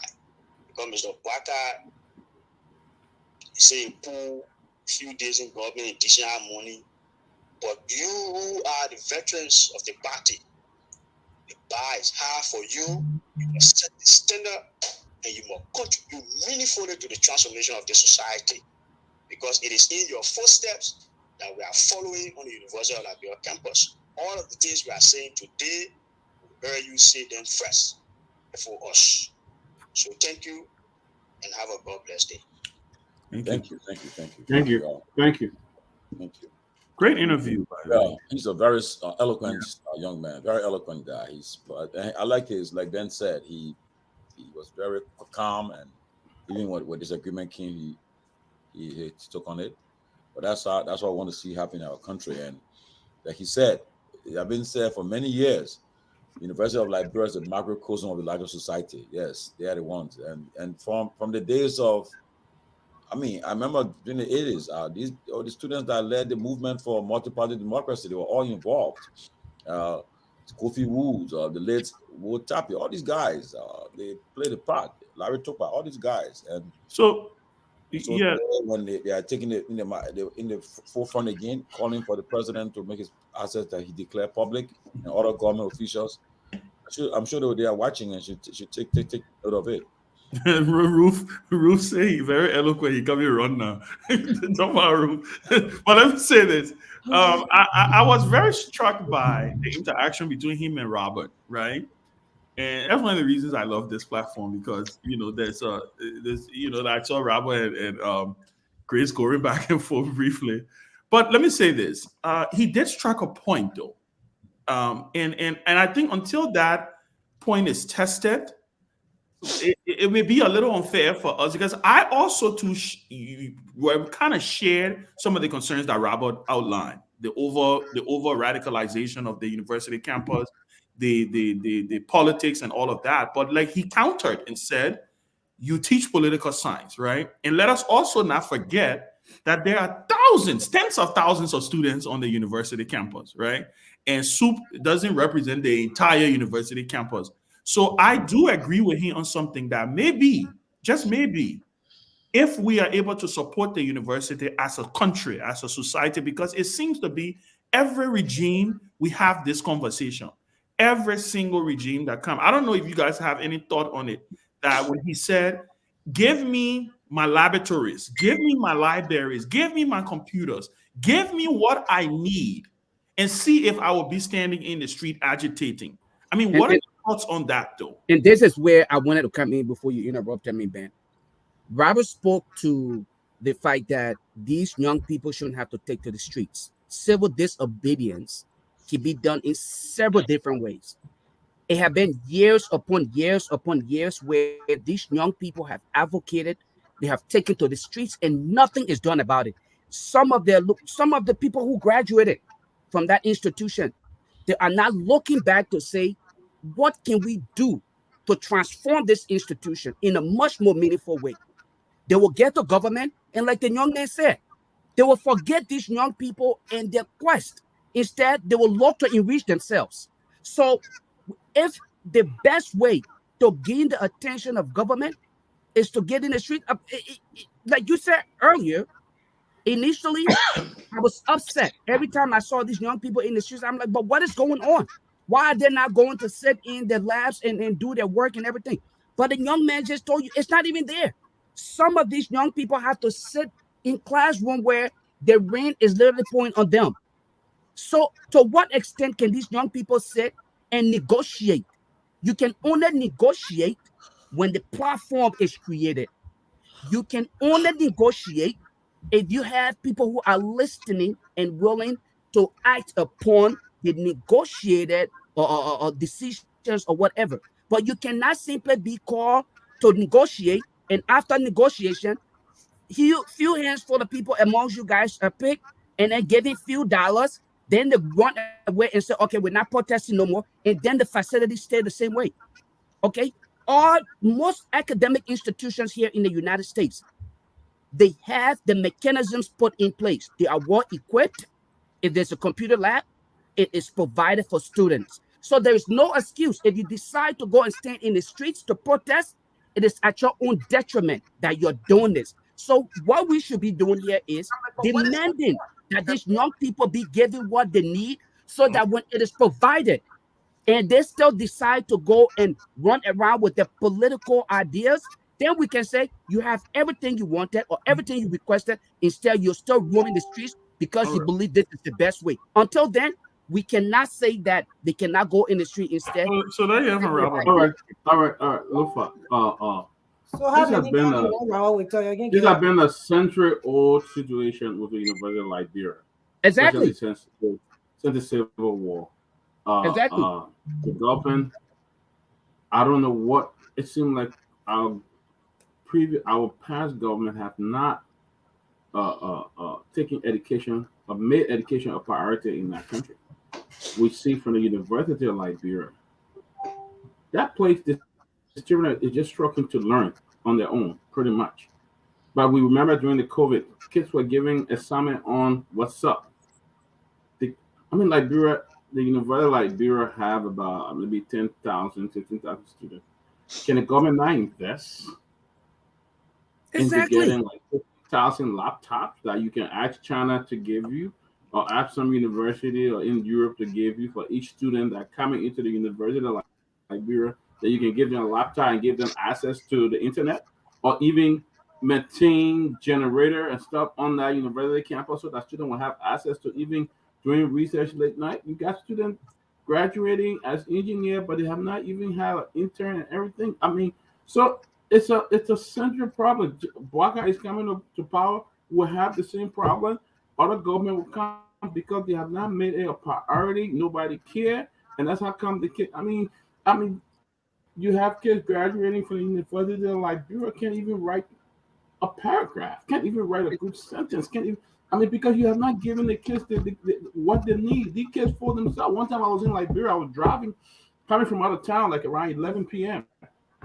I passed to the gas station and saw a young man at the gas station trying to do an assignment. He said, "I'm in LU and I don't have light or something." If you have a library at that school or somewhere where the kids can even go and do their assignment, I think previous government have failed the students of Liberia, and that's why we are a brain drain right now, because areas that kids should be doing work. That's why a lot of kids go into political science. So far, that the only thing you can probably do, read and just get along. But engineering, we don't have a lot of engineers, high tech, and Liberia has a brain drain. because Y'all get everybody. Who else? Everybody else. let me Wait, Ben, first of all, let me dispel this whole idea that I don't understand. It's not everyone who is in America don't understand the struggle. We went through the struggle, but I'm not going to make my struggle an excuse to look ahead. I made a very, very simple point. I remember during the Ellen Johnson Sirleaf time when I was deep in advocacy. There were constructive engagements made with the government. At the time, my good friend George was the Minister of Education. There were constructive engagement with regards to reforming our education sector. I listened to the young man, and he spoke very well. He talked about you can't have people doing political science and not speaking on political issues. This is not my contention yet. Part of reforming the system is also talk about when people are busy, when people are giving what they need to be given, libraries and things. These are all things that we are advocated for. These are all things that I advocate for now. I'm on the side of the students when it comes to improving the quality of education. And improving the quality of education entails a whole lot more than just speaking on political issues and political science.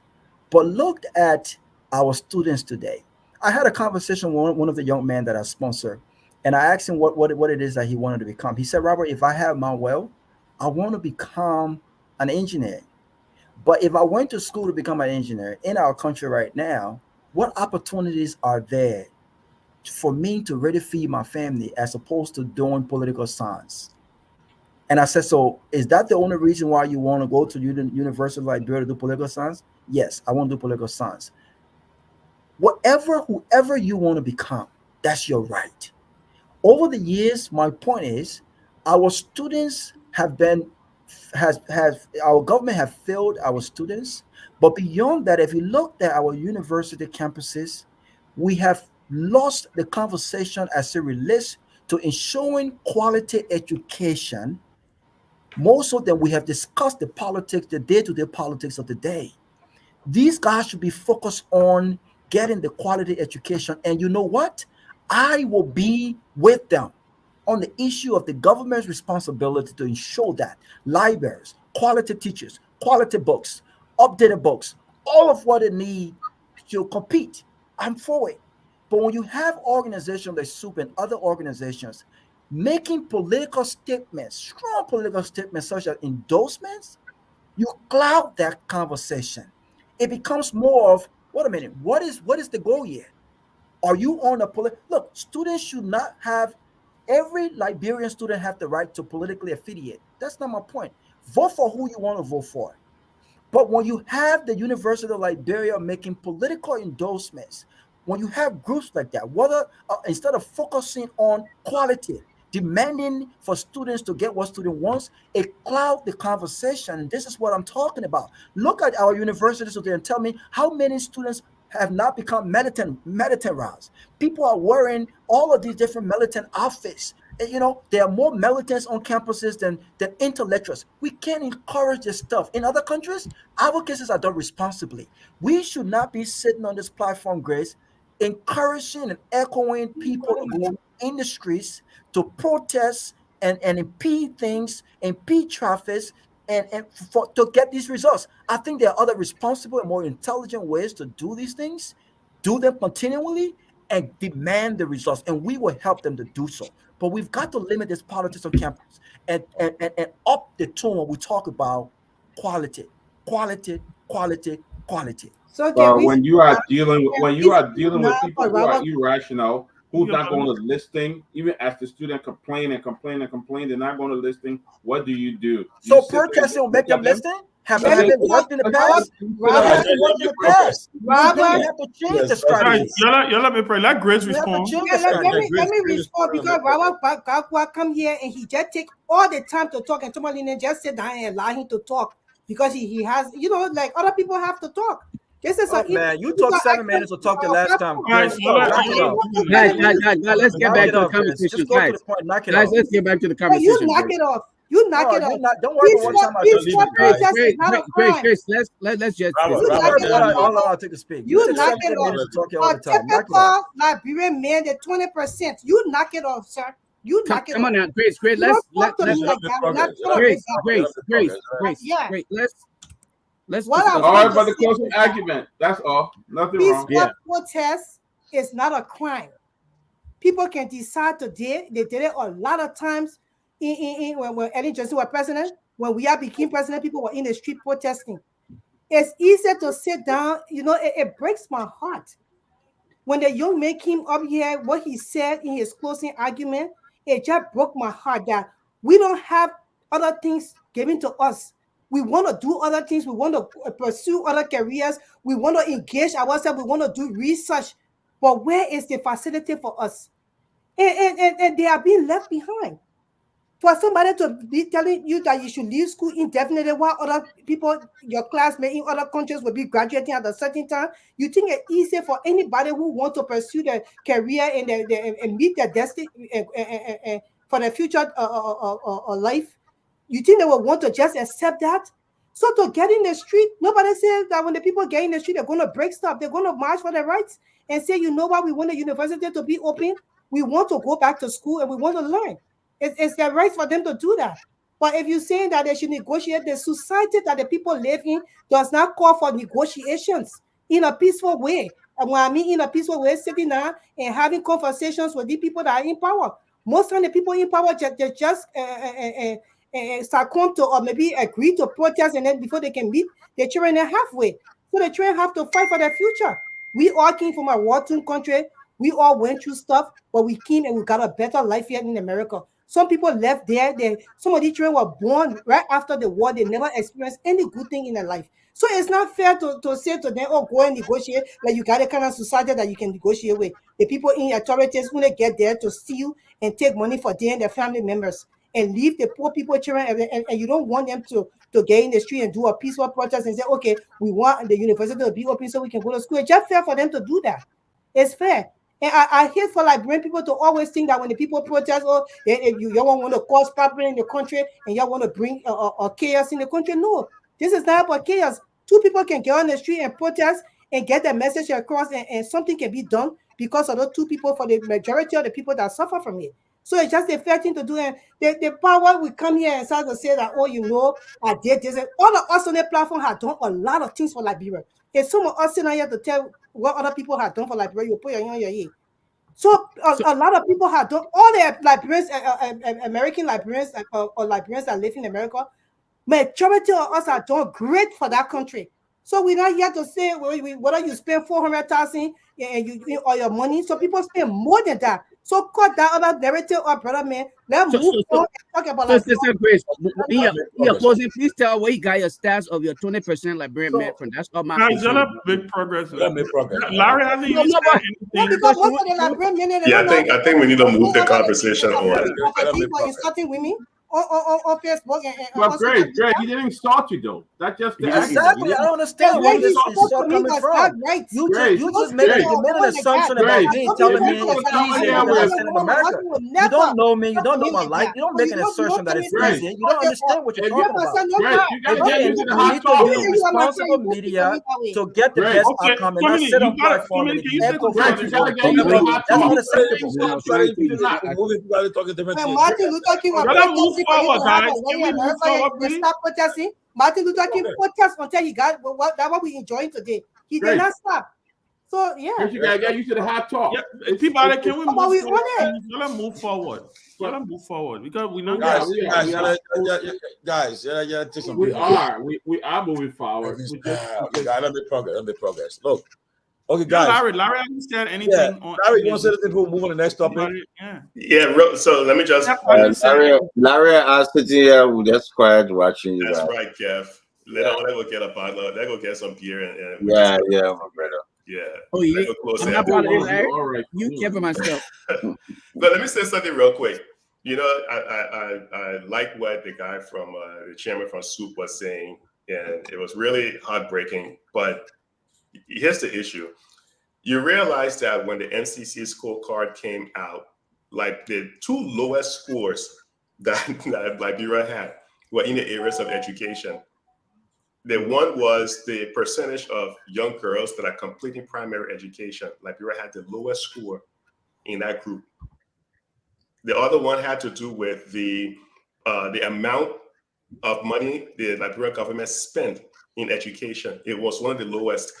So when you see education completion rate and you see how much money you're spending in education, no wonder the third lowest score was the government ability, the government's effectiveness.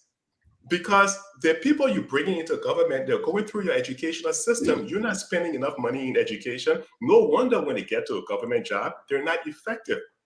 So there are consequences to all these things that are doing. So on the young, and then it goes back again to the earlier point that people are fighting for government jobs because they're in the private sector. We're not investing in education at the level in terms of the percentage of GDP, the percentage of our total income in education, and where we should be. And then you wonder why we can't defeat poverty.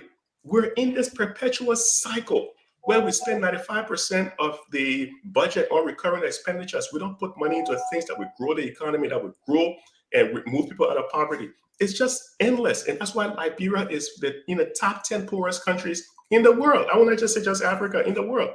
We're just not doing the right thing. So I want us to move the conversation forward. But what the young man said, in terms of that right to protest good education, it's an inalienable right. So let's leave it, and I'll swing it back over to Tomalin so we can move the conversation. As lastly, before last topic, I don't know, y'all want to touch on the issue there, but we have the central bank issue with the central bank, or the issue about the ongoing case with y'all want to talk about the ongoing case, or might just move on with the central bank? Which case? But what are you talking about? You just the central bank. On top of the case at the court. Which case at the court? Okay, let me progress. Yes. No, I'm serious. I'm the central bank. No. So not the other case. I put it in the chat central room. bank, and then he said case. That's why I put a case in the chat room. Okay. Did you see it? Okay. Guys, okay, let me progress. But Larry was still, Larry was starting last topic with you, Larry. The speaker, the deputy speaker, is writing the central bank. So he writing asking about a member of the legislature, Richard Kuhn, wrote the acting speaker he said the Liberian government borrowed $50.2 million from the central bank and $32.8 million, respectively, to pay salaries for November and December. And they are questioning them. But my understanding is that that's the normal procedure. Okay, maybe you can help us there. Maybe you can help us to start it, because I was told that that's the PFM law, right? That's how they go up, that's how they operate. But you can help us with that whole process, what the letter is about. Central bank should give to governor should appear before them to say why this money was given to the Liberian government that Minister Toure requested for. Can I ask a question? Maybe Larry can help me, educate me on this. Larry, I beg you, I want you to, because you're the financial guy here. Is it illegal what they did? Two questions, right? One, was it illegal? Two, is the central bank supposed to step in if there is a crunch? I do remember, though, Minister Toure highlighting the fact that the government of Liberia was no longer borrowing from the central bank. I do remember that. So this $83 million, was it legal? Pretty much, because I'm trying to figure out what happened here. What I say is maybe Larry, you can come in. I don't know. All right, so let me try this. So to answer your question, Ben, in developing countries, in advanced economies like the US, UK, all the other places, in advanced economies, it's a no-no, right? But in developing countries like in Liberia, Sierra Leone, Guinea, all those developing countries, it is permissible on a short-term basis because revenue sometimes doesn't come in on time to pay salaries. Mm-hmm. So central banks are usually allowed, with permission from the legislators, in Liberia's case, to be able to do this kind of borrowing. And the reason why it's not permissible in terms of why a lot of countries don't support it on a long-term basis is because you will end up increasing the money supply in the economy if you allow the central bank to finance the government expenditures, meaning the government not go out, spend more money than it actually has, and you allow the central bank to go ahead and start lending them money. It's going to lead to higher prices in your economy. But here's the sticking point to the whole thing, which I think, Ben, you just asked a couple of really slick questions. The sticking point. When in 2019, when Liberia entered this ECF program, the Extended Credit Facility Program with the IMF, part of the agreement, I think it was a 4-year arrangement or so, but part of the agreement was the Liberian government wasn't, or the central bank wasn't going to be financing the government debt.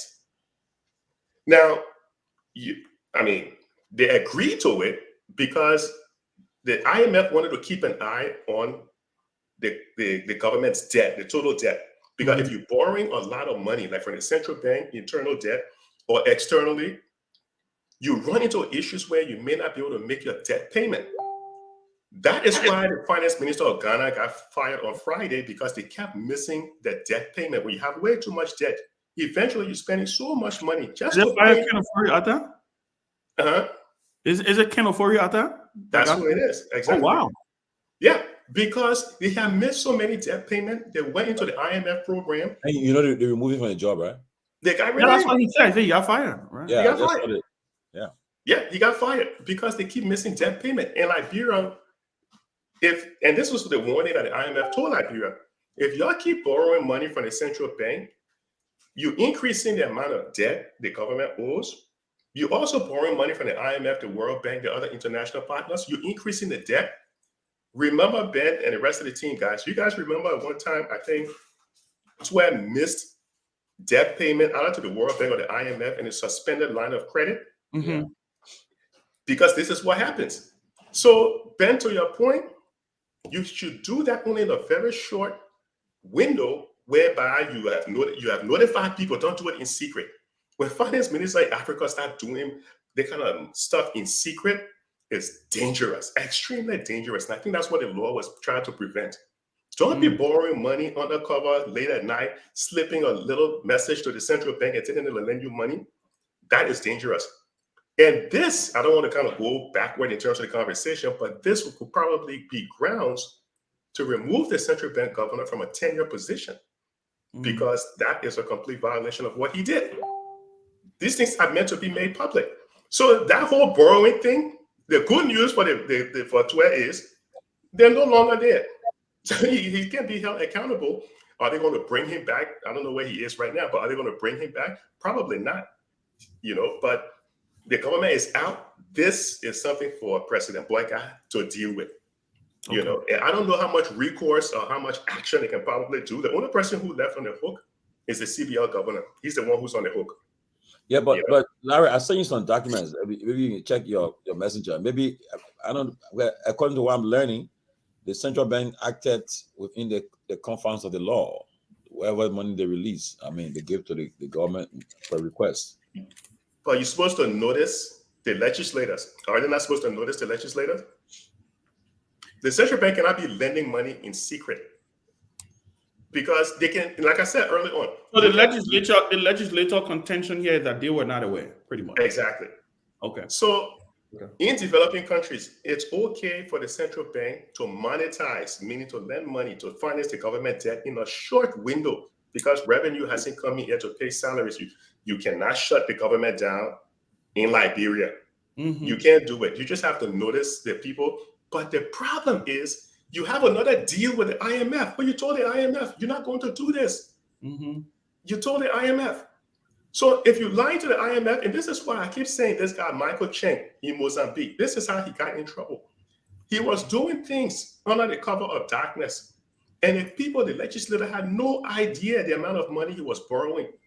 He ended up bankrupting the Mozambican government because they didn't know the kind of shady deals that he was doing.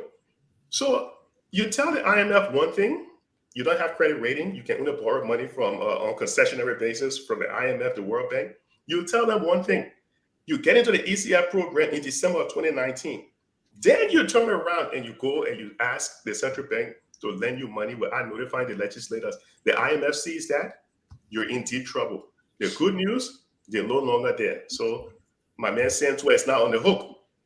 But the CBL governor now, he's on the hook. Because why did he do that? I would like to hear his argument. Maybe I'm off on the law, possible, but this may be grounds for removing him from his tenure position if he did in fact violate the law. Wow. Maybe anybody else want to chime in? You want to weigh chime in on it? My question is going to go directly to Larry on this one here. The only question here though is, I know I heard you mention something about the lawmakers claiming that they were not informed. Now, can we say there was anything illegal done here in this entire process, and on whose part was the illegal act exhibited? If we have a law that is the legislator needs to be notified, Mm-hmm. then you're violating the law. It's like printing money and not getting authority from the legislator. Remember the whole 16 billion, 15 billion, 17 billion fiasco, where the company that ended up printing the money, Crane printed money that weren't authorized by the legislator. The central bank still printed it. Okay. You can't have central banks just going out rogue. You can't have the central bank going rogue and doing things without being transparent, without letting the legislator or letting the public know. Because then you end up creating inflation. You put way too much money in the economy because you're lending money to the government. You lead to inflation. You create a whole lot of chaos. So again, if I am off in terms of him being, he having the legal obligation to notify the legislator, which I believe he should be doing, hey, I may be off. Maybe Liberal law is just kind of, wishy-washy, and you don't have to let the legislators know when you're lending money, which doesn't make any kind of sense. You can't have the central bank lending money without the legislators not knowing. Printing money without the legislators not knowing. So in this Printing case, money or lending money without the IMF not knowing when you promise you're going to let the IMF know. So, hey, that's a. I think it's such a big Larry, deal. Other than that, was there any financial misappropriation apart from violating the law of printing money? Would you say there was financial misappropriation as well? We don't know. To be honest, I don't think we will ever know. We don't know. Because this was money that was loaned to the government. But here's the thing. So here in the US, in most advanced economies, government borrow money all the time. But you know how they do it? Even in Liberia, they do borrow money all the time. But they do it through issuing CBL instruments, central bank bills, central bank bonds. That's how you borrow money. Here in the US, you want to lend the US government money, you go to Treasury Direct. If you're a general public, you go to Treasury Direct, I think it's .gov, or you go to your broker. You buy U.S. Treasury securities, you're lending the government money. CBL bills, if you take a look at the central bank reports, that's how you can lend money to the Liberian government. You can go and buy CBL bills. The Liberian government owe a lot of money to banks. But were there any shady things in terms of where the money went? We don't know. Because we don't have a performance report in terms of how the budget performed, where all these monies have been going. This is why maybe the incoming government has been asking about auditing the government.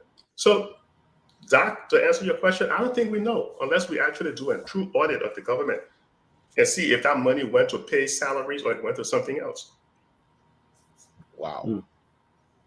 I just want to ask Mr. Kennedy, are there laws that regulate when the timing in which that the government can borrow money from the central bank?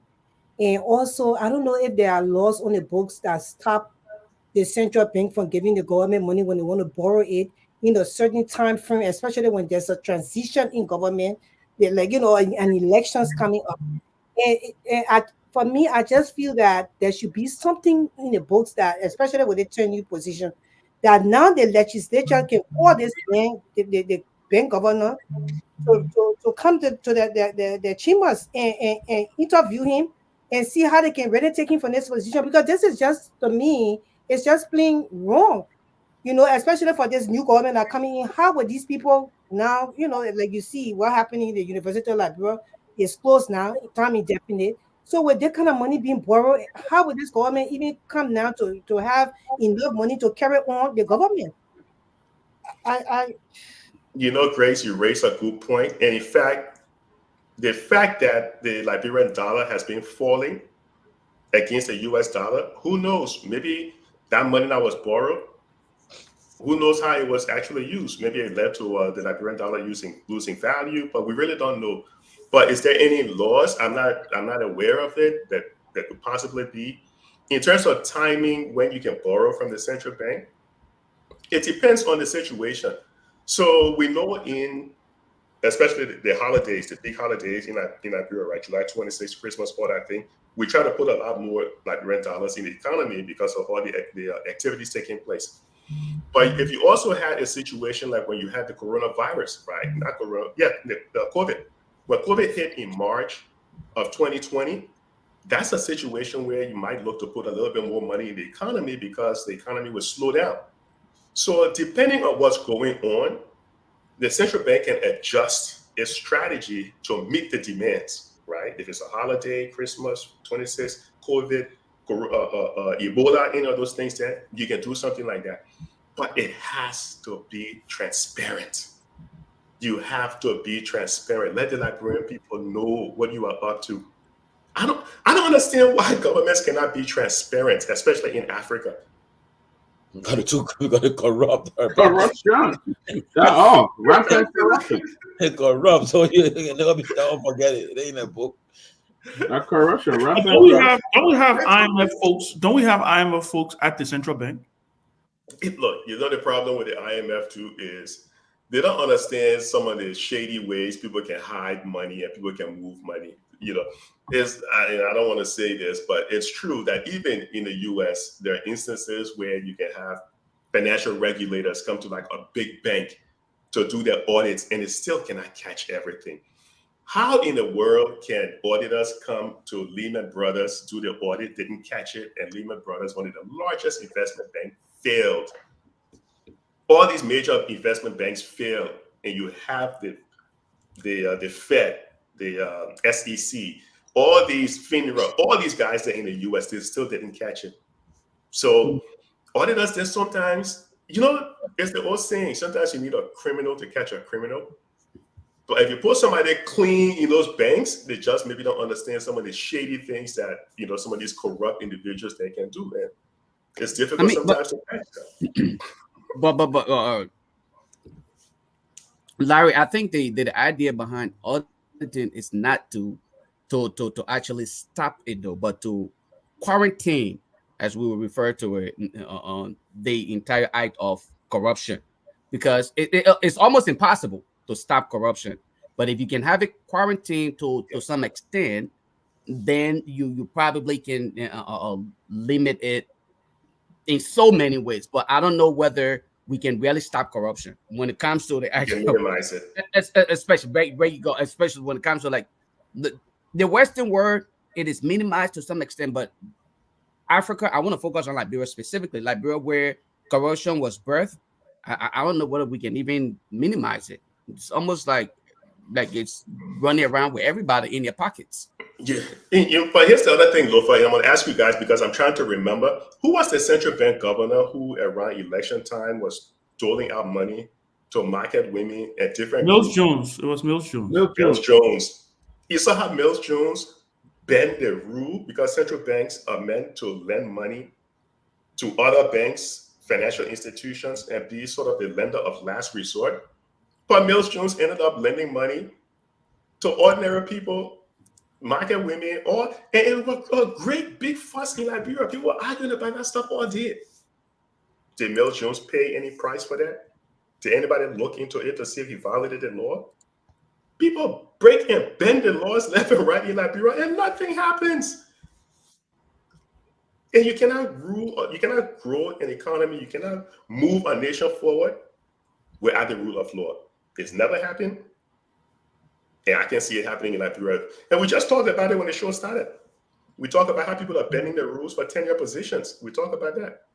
You know, they want to change the rule, break the rule, without anybody paying any price for it. Yeah. No accountability. Yeah, that's why the GDP per capita $680, 170 something years of being around. $680. Everybody have come and passed Liberia. But y'all hold tight. You're about Because to of be corruption. The guys, before we go, I just brought my attention that the political appointees have already started to violate the civil service law. The Minister of Public Works, he's on record now of interfering with the civil service. So maybe we can touch on it before we go. Minister Roland Giddings, he's not what he's doing right now. It's not he's completely violating the civil service law. So maybe Lofa, you can put the letter up. Yeah, I'm about to put it up. You guys can start the conversation. Let me put it up. He's trying to remove the guy position. He's recalling the director for supply management, and this he should not. It is a civil service position. He cannot be doing this, but it's already against the Civil Service Law Act, the law. You cannot do this. The political appointees, you cannot go to this extent to do it. But again, we don't know. There's a law that you can't move civil servants. I mean, let me tell you is you cannot interfere with civil service position. That's why certain positions that are not appointed by the president. Yes, these are the career people in the institution, and you cannot. So if they violate a law, can it not be fired?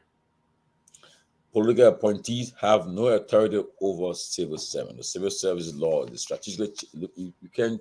That's a very lucrative position in the Ministry of Public Works. You cannot interfere with it. I'm just trying to understand. So who do they report to? But we first have got to authenticate that document. It's legit. It's legit, Robert. Well, then if it's legit, then Latvia again, I think he's out of his scope, and he should not. He should refer to the appropriate entity that is responsible to engage like that. He should not be writing a letter like that.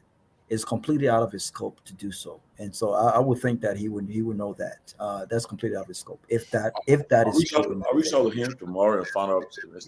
That make clarification on it. But guys, so before we go, y'all want to say something here? What's on your mind? Just say anything on your mind that you think that's trending that you want to talk about for the next 2 minutes before we go. What's on your mind, Larry? Man, I'm looking at that HPX deal. Okay. I'm looking at what HPX is doing in the NIMBA range. And the reason is, here's why. And I think this is where we have to change our mindset. This is not so much for Liberia because the iron ore is coming from NIMBA, not from the Guinea side of the NIMBA range. Why is it that it's on my mind? Robert Freeland borrowed a majority of the money that he's using for the concession over in Guinea. Wow. Over the next 10 to 15 years, not only did he borrow a majority of the money, he got insurance from the World Bank. The World Bank provided almost $120-something million in insurance, political insurance, in case something happened in Guinea or something happens in Liberia. So he borrowed the money, he got political insurance, then he turns around, he goes and he gets the concession for between 15 to 25 years to move 420,000 metric ton of iron ore from Liberia, from Guinea, but he's flowing it through Liberia over to the port in Buchanan. That's the game plan, right? But here's the kicker: why it's on my mind. Let's say he's spending about $500 million to get that done.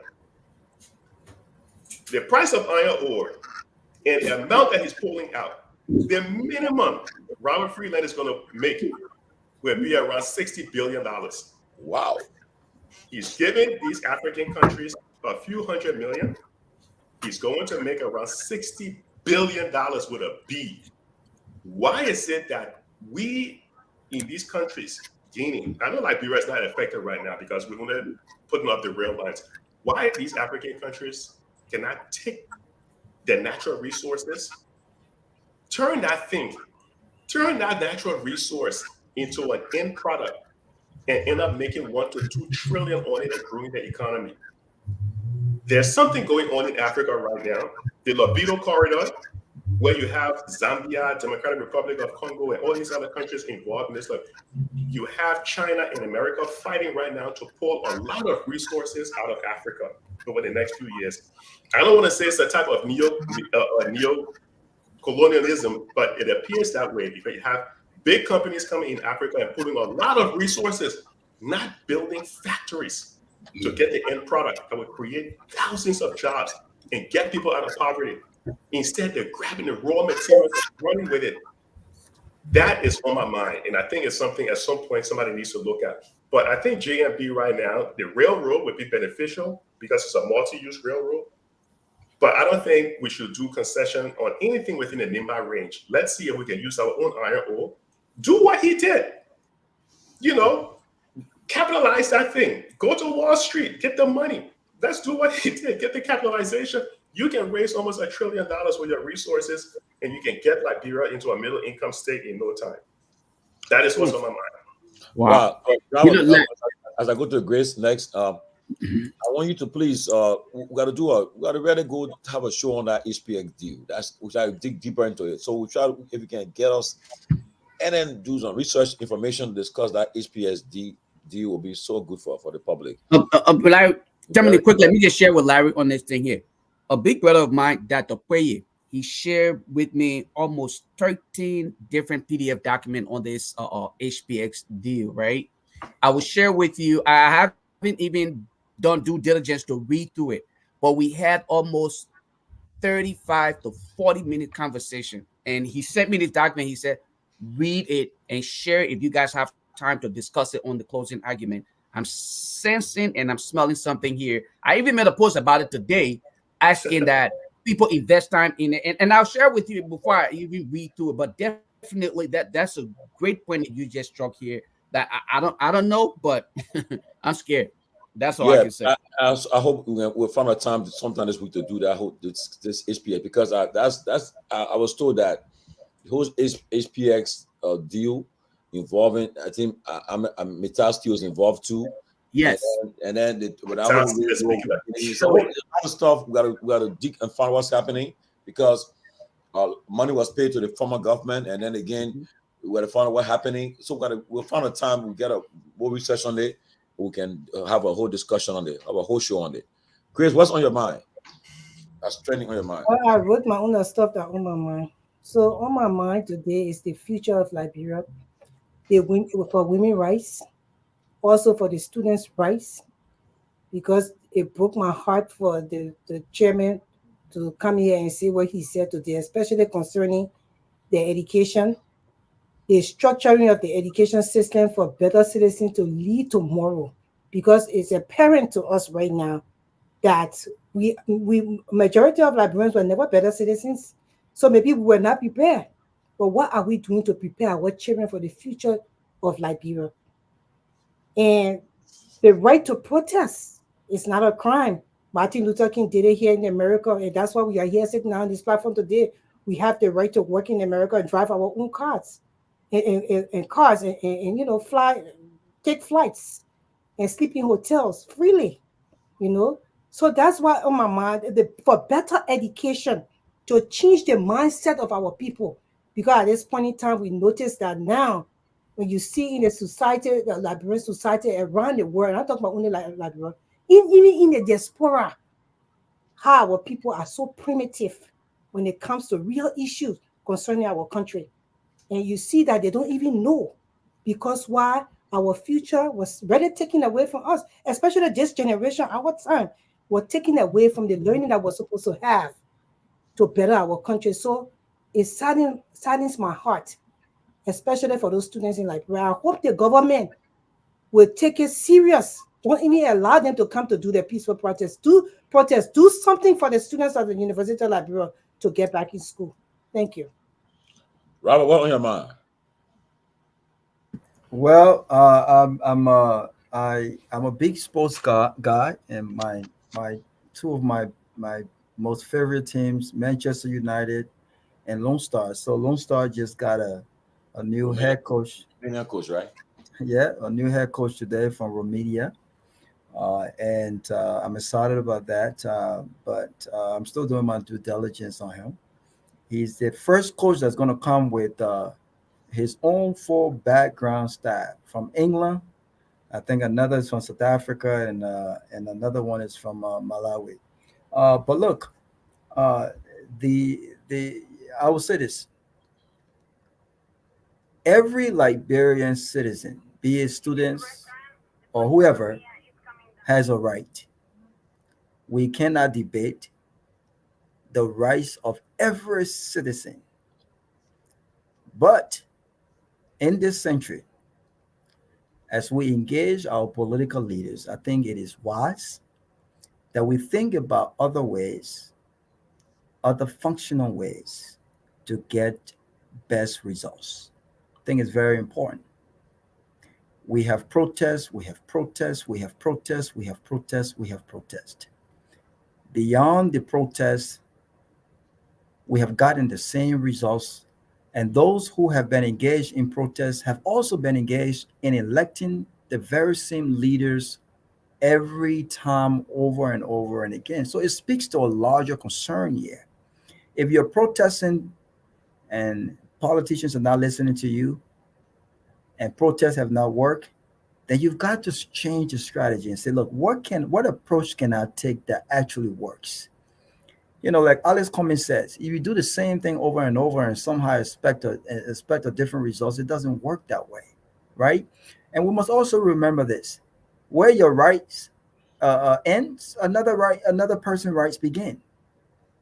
And so, to the soup chairman and everyone else, I think there's a bright future for our country, and I think that you will have a lot more fans if the demands are constructed in a way that is less political and more constructive with regards to how do we ensure quality education for every student in our country and not just university students. I'm on board 100%.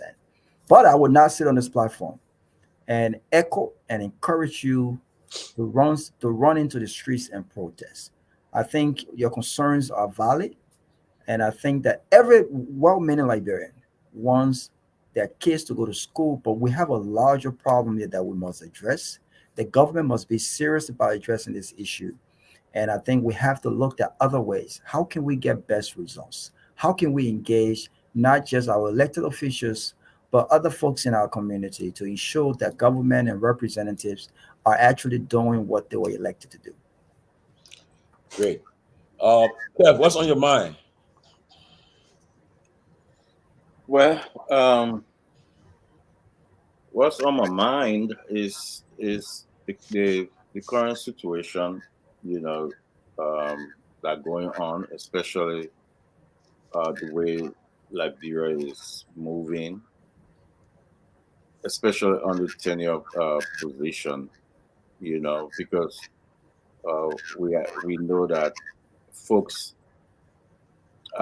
who currently in this government oppose the last time, you know, about tenure position, you know, but uh, Mr. Sanvee, who is Liberty Party man, I know, you know, folks within the Liberty Party speak about tenure, you know, a position, they stand, the way they talk about it. So I I believe I believe there's a lot of witch hunting going on, like the gentleman at public work, you know, demoting him, telling him to give all you know government property because he a well-known sedition. Something happening in our country, something seriously happening, and if you don't speak now, and let me say again, Ben, maybe you said again. I have to look for that Martin Luther King quote, Ben. The silence of our will not remember, right, Ben? Let Let's me talk look. about it, Ben. Ben, I give it to you. Please say it. I have it here, but I don't, you know, have it and you know, up here. So maybe you would just but people need to remember. People need to remember. Just don't keep silent. What happened in Liberia? I don't know. Hey, half of the country voted for that. But if guys don't speak, you don't stand up, you're not gonna remember the Liberia you know. So let me do my close. We're doing our closing, right? Yeah, what's on your mind, Ben? Oh, what's on my mind? What I knew segment there. Yeah, Tommy Joy. Okay, Yeah. no more. Yeah. But let me say this. What's on my mind? Tenured positions, right? I was just reminded about something very profound, and I just sent it to him. I sent it to my brother Darius Dillon, because I heard him. He did a very fascinating interview today on OKFM. By the way, there was a lot of things that he spoke on that I didn't have some clarity on. He clarified. He cleared the air on a bunch of things, like outrightly calling the vice president riding private jet wrong. Saying that there are several things that he went on the record about, even with the Nimalin thing. If Nimalin if he doesn't produce the tape that showed that he denounced the comments he made, right? He is a no for him on his nomination. So again, like I said, he was on the record on a lot of things. So I'm going to call him out again on something he said in 2018. If we can all remember, President George Weah, when he became president, attempted to do something similar to what's happening today. He wanted to put his people in places. He wanted his people in certain strategic tenure position. And as a result of the resistance he was receiving, it's almost like, I think he submitted a proposed amendment to the national legislature to scrap all tenure position, literally repeal it. He said we should repeal all tenure positions and then give a chance to come back to look at which ones we need tenure for. Because again, like I said, it was just all over the place. Every freaking place you turn had a tenure, right? And this was something that was done in the latter days of the Salif Boyka administration, where they wanted to make tenure positions for certain places. But let me say, this is what my friend Darius Dillon said. He called it draconian and dictatorial. The attempt by the president then to seek a repeal of tenure position. He called on Senator Lawrence, who was his colleague at that particular point in time. Well, at that time, quite frankly, Dillon wasn't in the Senate. He was chairperson. He was vice chair for political affairs of and I'm reading the thing right here. He was vice chair for political affairs of the Liberty Party. So he was calling on Senator Lawrence, who was the senator for the Liberty Party at that time, to vehemently oppose this and lead the campaign in opposing this. Well, they succeeded because George Weah did not scrap. They didn't pass the law to scrap all tenure. I don't know what became of it, right? So I'm trying to figure out, because I'm also hearing that they are intending to go along with this thing. They're adamant on just, you know what? And the attitude is, we will fire them, we will replace them. If they vest, let them go to court. Yeah. That is the attitude. And let me say this to the Unity Party. This may be the attitude that you want to, this may be the posture you want to put up right now, but I can tell you that it will come back to bite you. These things have a way of coming back to haunt you. And it will come at a time that you probably would not even be expecting it to come. That is when you will bite your finger and say, we should not have taken that route. I remind Liberians, we are in a different time. We are in a different time. We're not in the time where the president can just jump out and decide. Look, if you look at Front Page Africa tomorrow, the women, the wives of the AFL soldiers are threatening another protest. Threatening another protest. They're giving, I think up to March 15, they're giving ultimatums. Looking at where our country is, okay, these things have to be done with finesse, with a lot of political savviness, with a lot of smart. If you don't want people in tenure position, go negotiate with them. You can set them down. You literally look. Eugene Namweku has stayed on at Maritime. He had what, 2 years left on his tenure. He would have been legally justified to stay on. Eugene said, "I just don't want to go through this thing because I can imagine. Just imagine if they're doing this to LTA. Imagine what they would have done for Maritime, right?"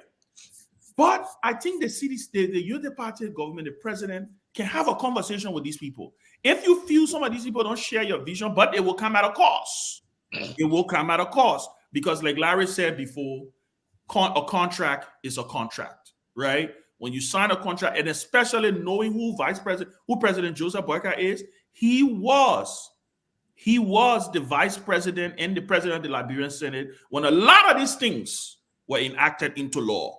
I don't know if he didn't think he was going to be president one day, but again, like I say, these things have a way of coming back to haunt you.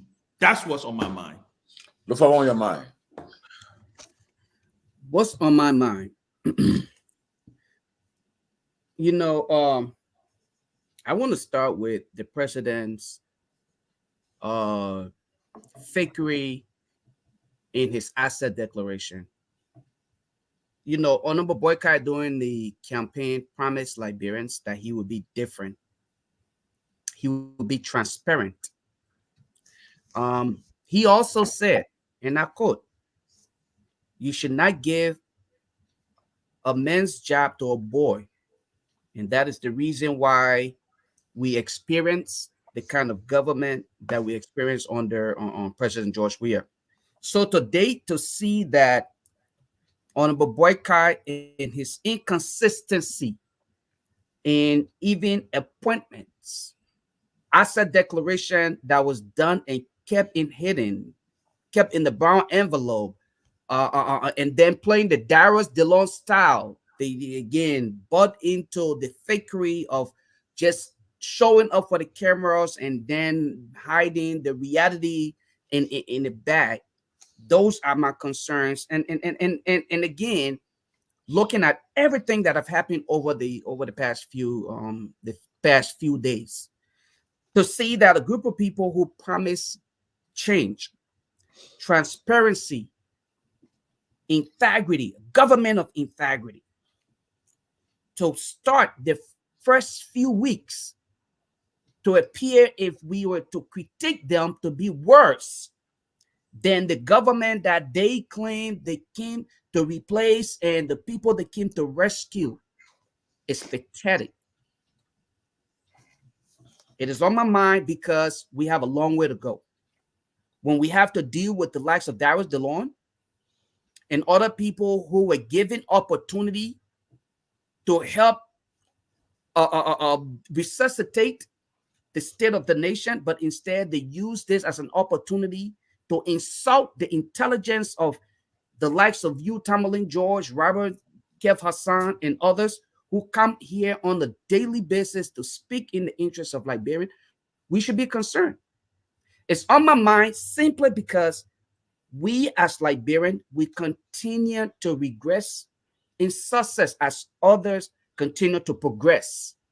Other nations around us are moving forward, but we continue to here we are talking about a possible protest again by the wives. We spoke about this and people were concerned. Why are we talking about these things? Why are we harassing the army wives? Now we're talking about it. Now the university students are coming up again.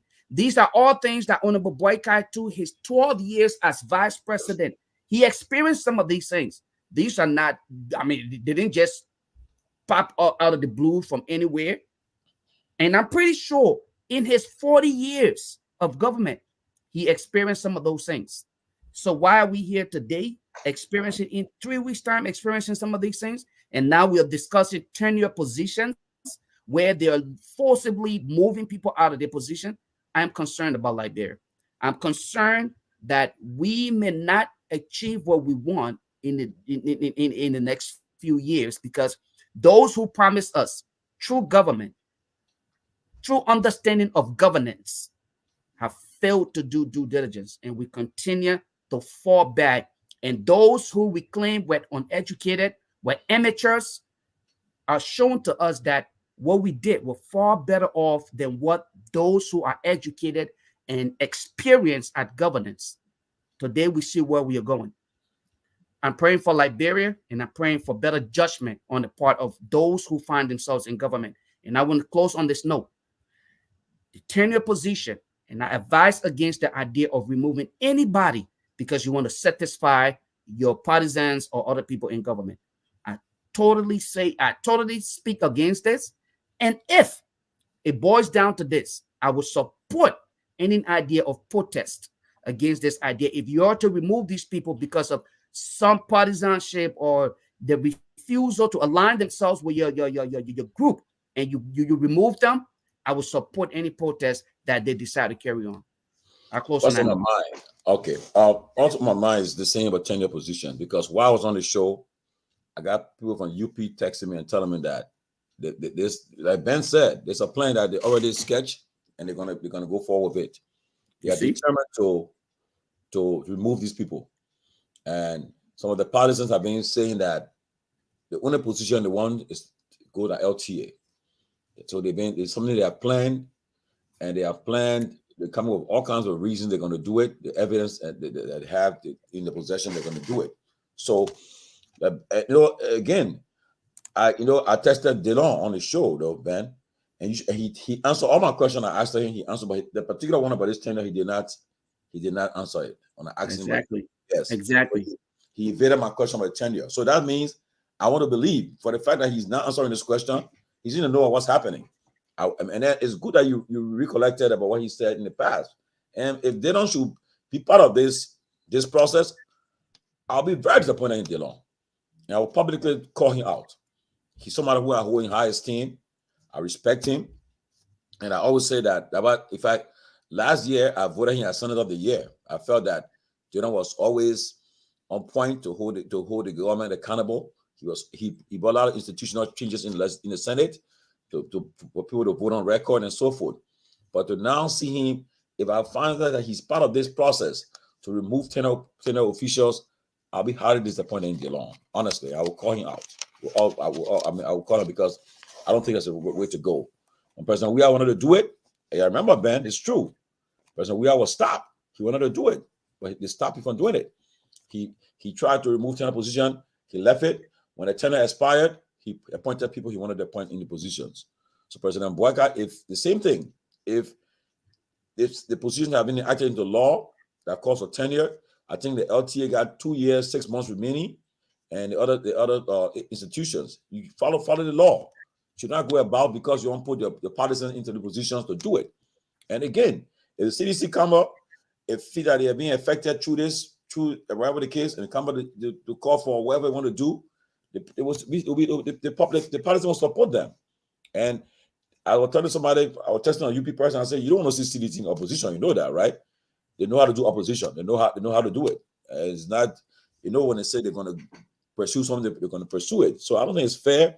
And another thing in my mind is those who are civil servants in civil servant position. It's not because you are from the Unity Party or the Alliance, whatever the case, and you take over the agencies or the entities, you want to remove people from the position because they're not your partisan. You can't do that because I remember I had a problem in Liberia. I was working immigration, so something happened. When I looked, they told me and sent me to look at the border. I said, you guys, I'm done with you. How can I say I finally gonna go to America now? Because they removed my boss and said, well, when I went back to the office, they said, well, we're sending you to look at the border. I said, really? You'll see me here again, you'll change my name. I said, I'd rather leave this country because they were trying to be vindictive. So it's just not fair, and you should not do it. Let the tenure people position expire, and if legislature want to change the law, they can change the law. But to come and remove them is not fair. And I just think that it should be condemned, and people we should highlight these things and bring it out so that they should stop it. And so let us be very, very mindful about what's happening. Liberia is a small country. A new government just took over. All of these too many noise happening now. It's not good for investors because honestly, if somebody investors want to put their money into the country, they see people protesting, they say, no, I'm not going to put my money there. The poor can't, I put my money there tomorrow, then the protesting, they come, then this trouble come, it won't be fair. So I don't think you should do it. I think you should follow the law and let the people end their tenures, and so that the country can move on. Guys, you can not give your closing arguments in 1 minute, so we can call it a day. Let me start. Tomalin, I gotta say, I gotta give you credit. Yeah. Because you have a lot of hope, even when everything around you spells hopeless, right? And so that's a good thing. That's a good thing too. That's a good thing because Dylan, Dylan has proved not to be trusted. If there's anyone that I don't hold in high esteem, that individual is Dylan. There's absolutely nothing that he's showing since elected. Every opportunity he has been given to prove his character as a person, forget the fact that he's a senator. But my mom always said to me, you have one thing, and that's your character. Your word is your bond. And not to say that we won't make mistakes. We all make mistakes, right? But when you make mistakes, you have to show that your action was actually a mistake and not who you are. Dylan has made multiple mistakes, and his actions have actually shown these were not mistakes. This is who this person is. And so when someone shows you who they are, you've got to accept them for who they are. Dylan is an opportunist. Dylan used his charisma to get elected. Just say and he used people to trust him who wanted change, and he got what he wanted. And when he got what he wanted for 9 years, I mean, to hell with you, excuse my language. He said, I don't care about you guys or what you think about me. And after 9 years, I will be good. And so, there is nothing about this individual that gives me hope with regards to change. But I hope that the government, in my closing, I hope that the government seriously address this issue with regards to education reform. We have been on the battlefront for this matter. We have not. We will continue to be on the battlefront for this matter, and to every single Liberian who have come to this country one way or the other and have looked back, have not forgotten where they come from. I take my hat off to you. To every single Liberian who have impacted the life of an underprivileged person and whoever, I take my hat off to you, because all of us, one way or the other, have done that. In closing, let me say this. Kula Fofana, the press secretary, I'm coming to the point where I'm actually going to be a little tough on her. Wow. And I know she's listening right now. I listened to the last press conference, and I was, for once, appreciative of the fact that those journalists actually pushed back and asked some sensible questions. And one of the questions was, how do you explain the press release that was put out of the president going to Ghana on a working visit for 2 days, only for him to have gone for 1 day and come back, and he was supposed to meet with his Ghanaian counterpart? You know what she said? She said that a working trip is not the same as an official trip. So I want people to act and I was so mad because you're playing with people's intelligence. What is the difference from an official trip as opposed to a working trip? Every trip the president takes abroad is official trip if it is in the interest of the Liberian people whom he represents. So it's better to come and say, you know what, we misled the people, we lied to the people, we did not get confirmation that we were going to meet the president of Ghana. In fact, this trip was impromptu and blah, blah, blah. I respect people who stand on what they stand on. Be honest about your deal. Be honest about it. Let's move forward. We're all human beings. But to publicly just say, you know what, the president took or tell you we're going for a 2-day trip, and he took 1-day trip. Which one there now? Can we just move on with it? And in fact, this was not an official trip, for which reason, justifying why the president did not meet his Ghanaian counterpart, as were verified and written to the Senate. You lied to the people. So, Miss Press Secretary, why it is true that I'm impressed with the fact that you're having these press briefings. It's important to be verify the information before you come out and start speaking on them, because it will come a point where your own integrity and your words will start being questioned. It will no longer be you are saying what was given to you. It will be you are actually saying what you want to say. And the people of Liberia deserve the truth. And your government have not been truthful thus far. And don't play with our intelligence. Thank you. Wow. Chairman, Yeah, thank you, Robert. Thank you. And yeah, like I said before, a couple of things I want to say to the guy, the LU, the president of SOUP, the chairman of SOUP. I think he's a great guy. I think just listening to him, very articulate. I think we should invite him back here. But I do agree with a few things that he said. And I think for once, maybe we should implore upon our policymakers to do things a little differently this time. Let's talk about how we can increase and be a lot more innovative when it comes to the support towards the University of Liberia. Let's talk about forming partnerships with other universities across the world. Let's talk about, figuring out doing things in a different way. Rwanda is doing it. Ghana is doing it. Cote d'Ivoire is doing it. All of these countries around us are doing it.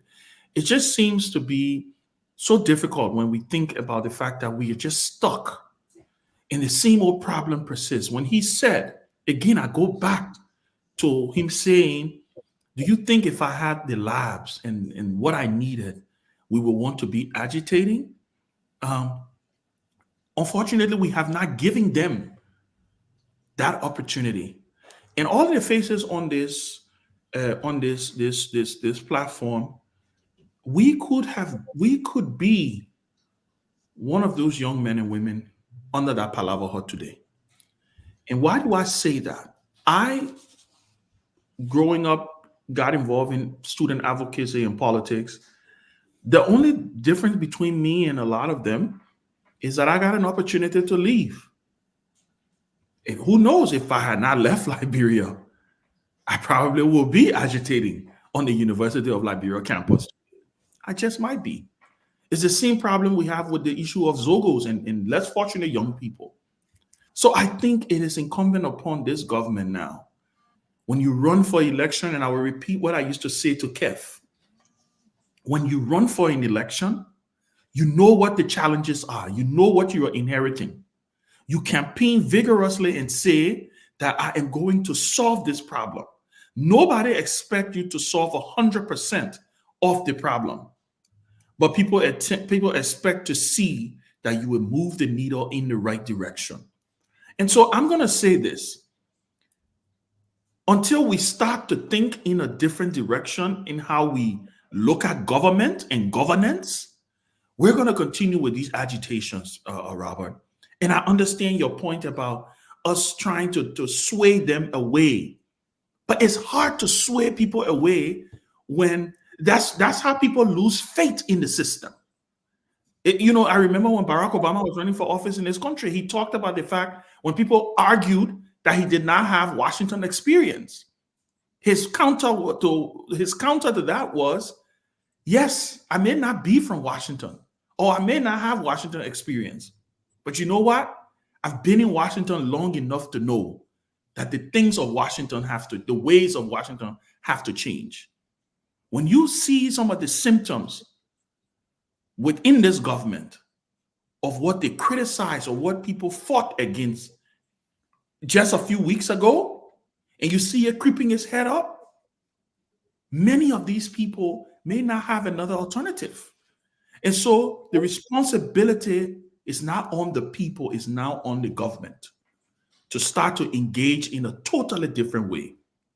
And I can always say, President Joseph Yoman Boakai, again, have an opportunity to probably be the best president Liberia has ever had. He has. It's well within his power. The decisions that he will make and how he will engage his people will determine exactly what kind of presidency he will have and how people will agitate or they will not agitate. But I thought it was a fascinating conversation, guys. Again, as always, great to be here. Henry, I want to thank you and look forward to another discussion on Wednesday. Kev, everybody not do the closing, right? Everybody done a closing? You won't give me time off, I'll take it off. Well, Mhm. actually was looking for this quote, which I have it somewhere in my gallery, because I will go back. Which quote you keep talking about? I will go back The again. Martin Luther King quote? Yeah, I'm looking for it as I speak. In the end, we will not remember the voices of our enemies, but the silence of our Looking friends. for friends. the last 10 minutes looking for that quote. Last 30 minutes. So no, Tomalin, when it comes to seriousness in that, Man, come on, that's what you're talking now. we have to be serious. Who's serious about? Let's talk now. The reason we got to be serious, Tomalin. You know, when President Weah, send that communication to the lawmakers, Darius Dillon was one of the person that championed against that moving the tenure position. He championed that. He called it all kind of names, a lot of names. I sent that to you, but now where they are, they're keeping quiet. What they're plotting to take out all of the folks who on tenure position at LTA tonight. Maybe by tomorrow, we'll hear the names. Maybe by next week. Patrick Honor is one of the person will be there. So the reason that some of us, talking, because we went under serious fire. We were attacked, saying that our government was running the country in the way that the Unity Party was straightening up. But if the former president sent in that bill to the lawmakers and they rejected it, they attacked President Weah so much, they attacked everybody. And today, they're not even going by the law. They look at you and say, oh, okay, Lofa Julius, I saw you a CDC hat. You gone. God forbid. CDC No, hat? no. Okay, let me say something. I don't want us to joke on this thing here, seriously, because they're doing it. Anybody who, so long you're affiliated or your family, that CDC, you're not working the government. So we have to. There's something I call it a creeping danger. People taking it for joke, but Liberian gotta be serious because people are there, they're keeping quiet, they're not saying anything, and people need to say something. There's a reason why they choose tenure position. It's a law. It's a law. People are making noise. Former President Weah said, okay, let's move it. The same people who going after people now stood up against President Weah. Say, okay. And now they will sit down in President Buckeye home. They look, they say, okay, I saw this person with CDC. That person should not be there again. So I think we should take this seriously. Folks at LTA should be there by law. I thought they said Buckeye will come and uphold the law. I thought they told us when Buckeye come, the country will be good. It will be straightforward. CDC government, you are this, you are that, you are this. And now you look back at the CDC government, CDC government respect the law, because that's if folks will want to disagree. But President, we are always go to the legislature. Always. In time of war crime, the communication at the legislature is there. We're forwarded in 2019. But during the campaign, a lot of people forget about most of these things. They don't think about it because everybody just want to go against President Weah. But look what happening today. To be a sedition is a crime under GMB government. It's a crime to be a sedition. I close for that. Lofa. Great conversation today, and I want to believe, not to kind of toot our own horns here, but I think it was a great show, very interactive. But let me remind all of us on here today, Dr. Martin Luther King once said, our lives begins to end from the day we decide to go silent on things that matter. Okay. The reason why the likes of you and other people will consistently speak to issues is not because you seek favor from anybody else. Regardless of what people say about you or how they view you, the consistent truth in what you preach is what gets people and to believe in what you advocate for. My advocacy have never been about the opportunity to acquire or obtain some kind of government job, but with the hope that the same quality education that was provided to me will be provided to my brothers and sisters in Liberia. The same protection that is given to me, okay, will be provided to my brothers and sisters in Liberia. Quality health care will be provided. Our sisters and brothers who are victims of rape and ritualistic killing will get justice. Those who were victims of war crimes and those who are continuously being victimized by economic crimes in Liberia will get justice along the way. And so when we sit on these various platforms and volunteer our time and services, it's not because you have nothing to do. And the reason I'm closing in this manner is I've been reading some of the comments on here, and I can sense the upright anger from people who actually were against the CDC government and everything they did yesterday. But today, when people are exposing the UP government, they have the worst things to say about you. And these are the same people who wanted to be friends with some of us when we advocated for good governance in Liberia. When we talk to the streets in New York, okay, when we talk to the streets in DC, when we talk to the streets in other places, I single-handedly advocated in my state and my city, okay, for justice and accountability. Nothing will change until all of us can see reason to be consistent in our fight for a better Liberia. I can sit here and just put my hands up, put my arms up, and crank my legs and sit comfortably. But what about my brothers and sisters in Liberia? What about the young man in studio here who simply just want the opportunity provided to him so that he can better his life, so that he can provide for his kids or future kids?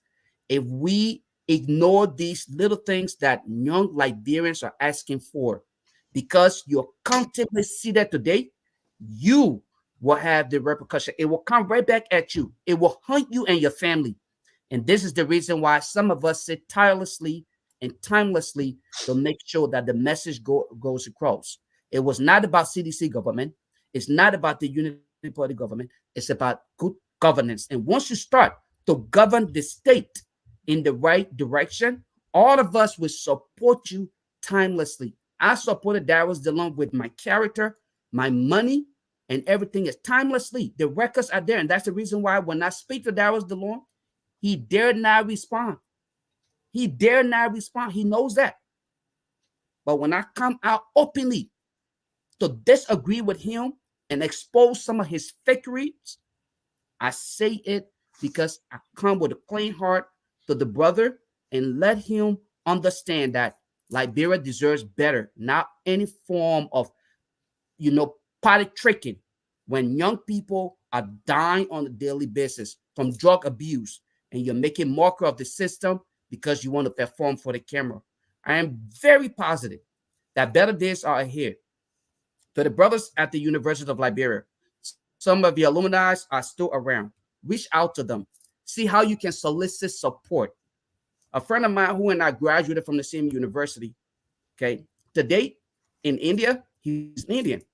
He started a program at his university in India, and our university here is partnering with him to make sure that they are successful. They have a complete computer science engineering program that they sponsor through the university. I think we could do similar things. You have colleagues who graduated and they're living large, investing huge. Reach out to them and solicit support and assistance from them to help you while you also engage the government. Do not be deterred. Better days are here. Thank you. Robert, you are closing? Oh, okay. Okay, for me, while I was on the call, I just received a call from Senator Sogbe, Senator Jonathan Sogbe, and he said that I think he one of those who is opposed to this 10-year officials being removed from tenure positions. He opposed to it, and it's been discussed already in the corridors of the Senate apparently, and so it tells you that they are trying to do something. Some people are pushing for this to happen, but again, if the need be, we may host a show tomorrow to discuss tenure issues, to show light on it, to really highlight it tomorrow, to make sure that we send a message is sent. If we will get some people to come and talk about it, they will come and talk why it is bad to remove people from the position and so forth. So we're looking forward to having some background discussion. We'll see what happens the next few hours. Again, it's just not fair, and I think people should look at it seriously because you can't have political interference in these positions because then it will cause problem. And you want the system to continue. The government's continuity. As soon as you remember when the president took over, he tried the central bank. He put it through. He put tried the central bank. He kept the governors and those that were there until that thing happened, and they removed and they asked them someone then resigned and left. But so I don't think you should do it. It should be.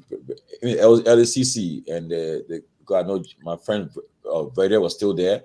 Vader ended his tenure, and then he got before he was replaced. Even at PPC, they call it PPC period ban. PPCC. Yeah, but James Jala ended his tenure before he was replaced by the young lady. So I think it is fair enough to wait, give the people the chance. I don't think it's fair. Okay, so let's see what happens tomorrow. But guys, it's been a good show. And for a minute, just quickly, and one of the things you just buttressing what you just said, if this were to go through, then it strikes the independence away from that entity. Yes. Because then those people who have just gotten appointed know that they are now under the cover of a protective thing with tenure, and now they serve purely at the political pleasure of the president. That's true. So it's a dangerous thing. Be careful what you push for. And then lastly, I'm calling the president to those Peabody appointments, county superintendents to be appointed, mayors. But right now, I don't know the lady at Painesville, but I'm hearing great things. But I pray he keeps up there. She's doing a lot of good job at Painesville. Pam Bershaw Taylor, she's doing a very good job at Painesville. I mean, since she went there, I grew up in Painesville on Dupo Road, so I know what I'm talking about. And the people in the community are saying she's doing a very good job there. I hope the president will keep her there and so forth. So we'll look forward to that. But appointing various mayors of the various townships and so forth, let the work got to go on. And also superintendent of counties. Again, If I recommend, I'll be happy he appoints my sister, Mepe, man. Your recommendation on this show, man. Let the president do what he got to do. Yeah, he'll do my point. I mean, she should do a good job at that. But Tomalin, if you're going to recommend, what about Jackie though? Jackie sat on this platform with us. So what about that? I told you when you go on Spoon, then you get. You're not going to say it. Anyway, if I'm going to start job, if I'm going to in like bro. So good luck for all the appointees. Look forward to. Aaron Jala, thanks guys. Very thank you.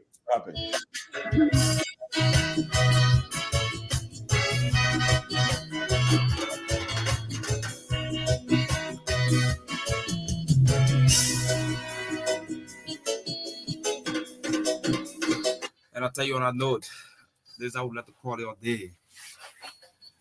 It has been fascinating, interesting conversation. They have a panelist on the closing argument. Join us Wednesday for another edition of the closing argument. 15 minutes up to 1 o'clock. Thank you for your listening role. My name is Henry Jara. Bye-bye. I got no time.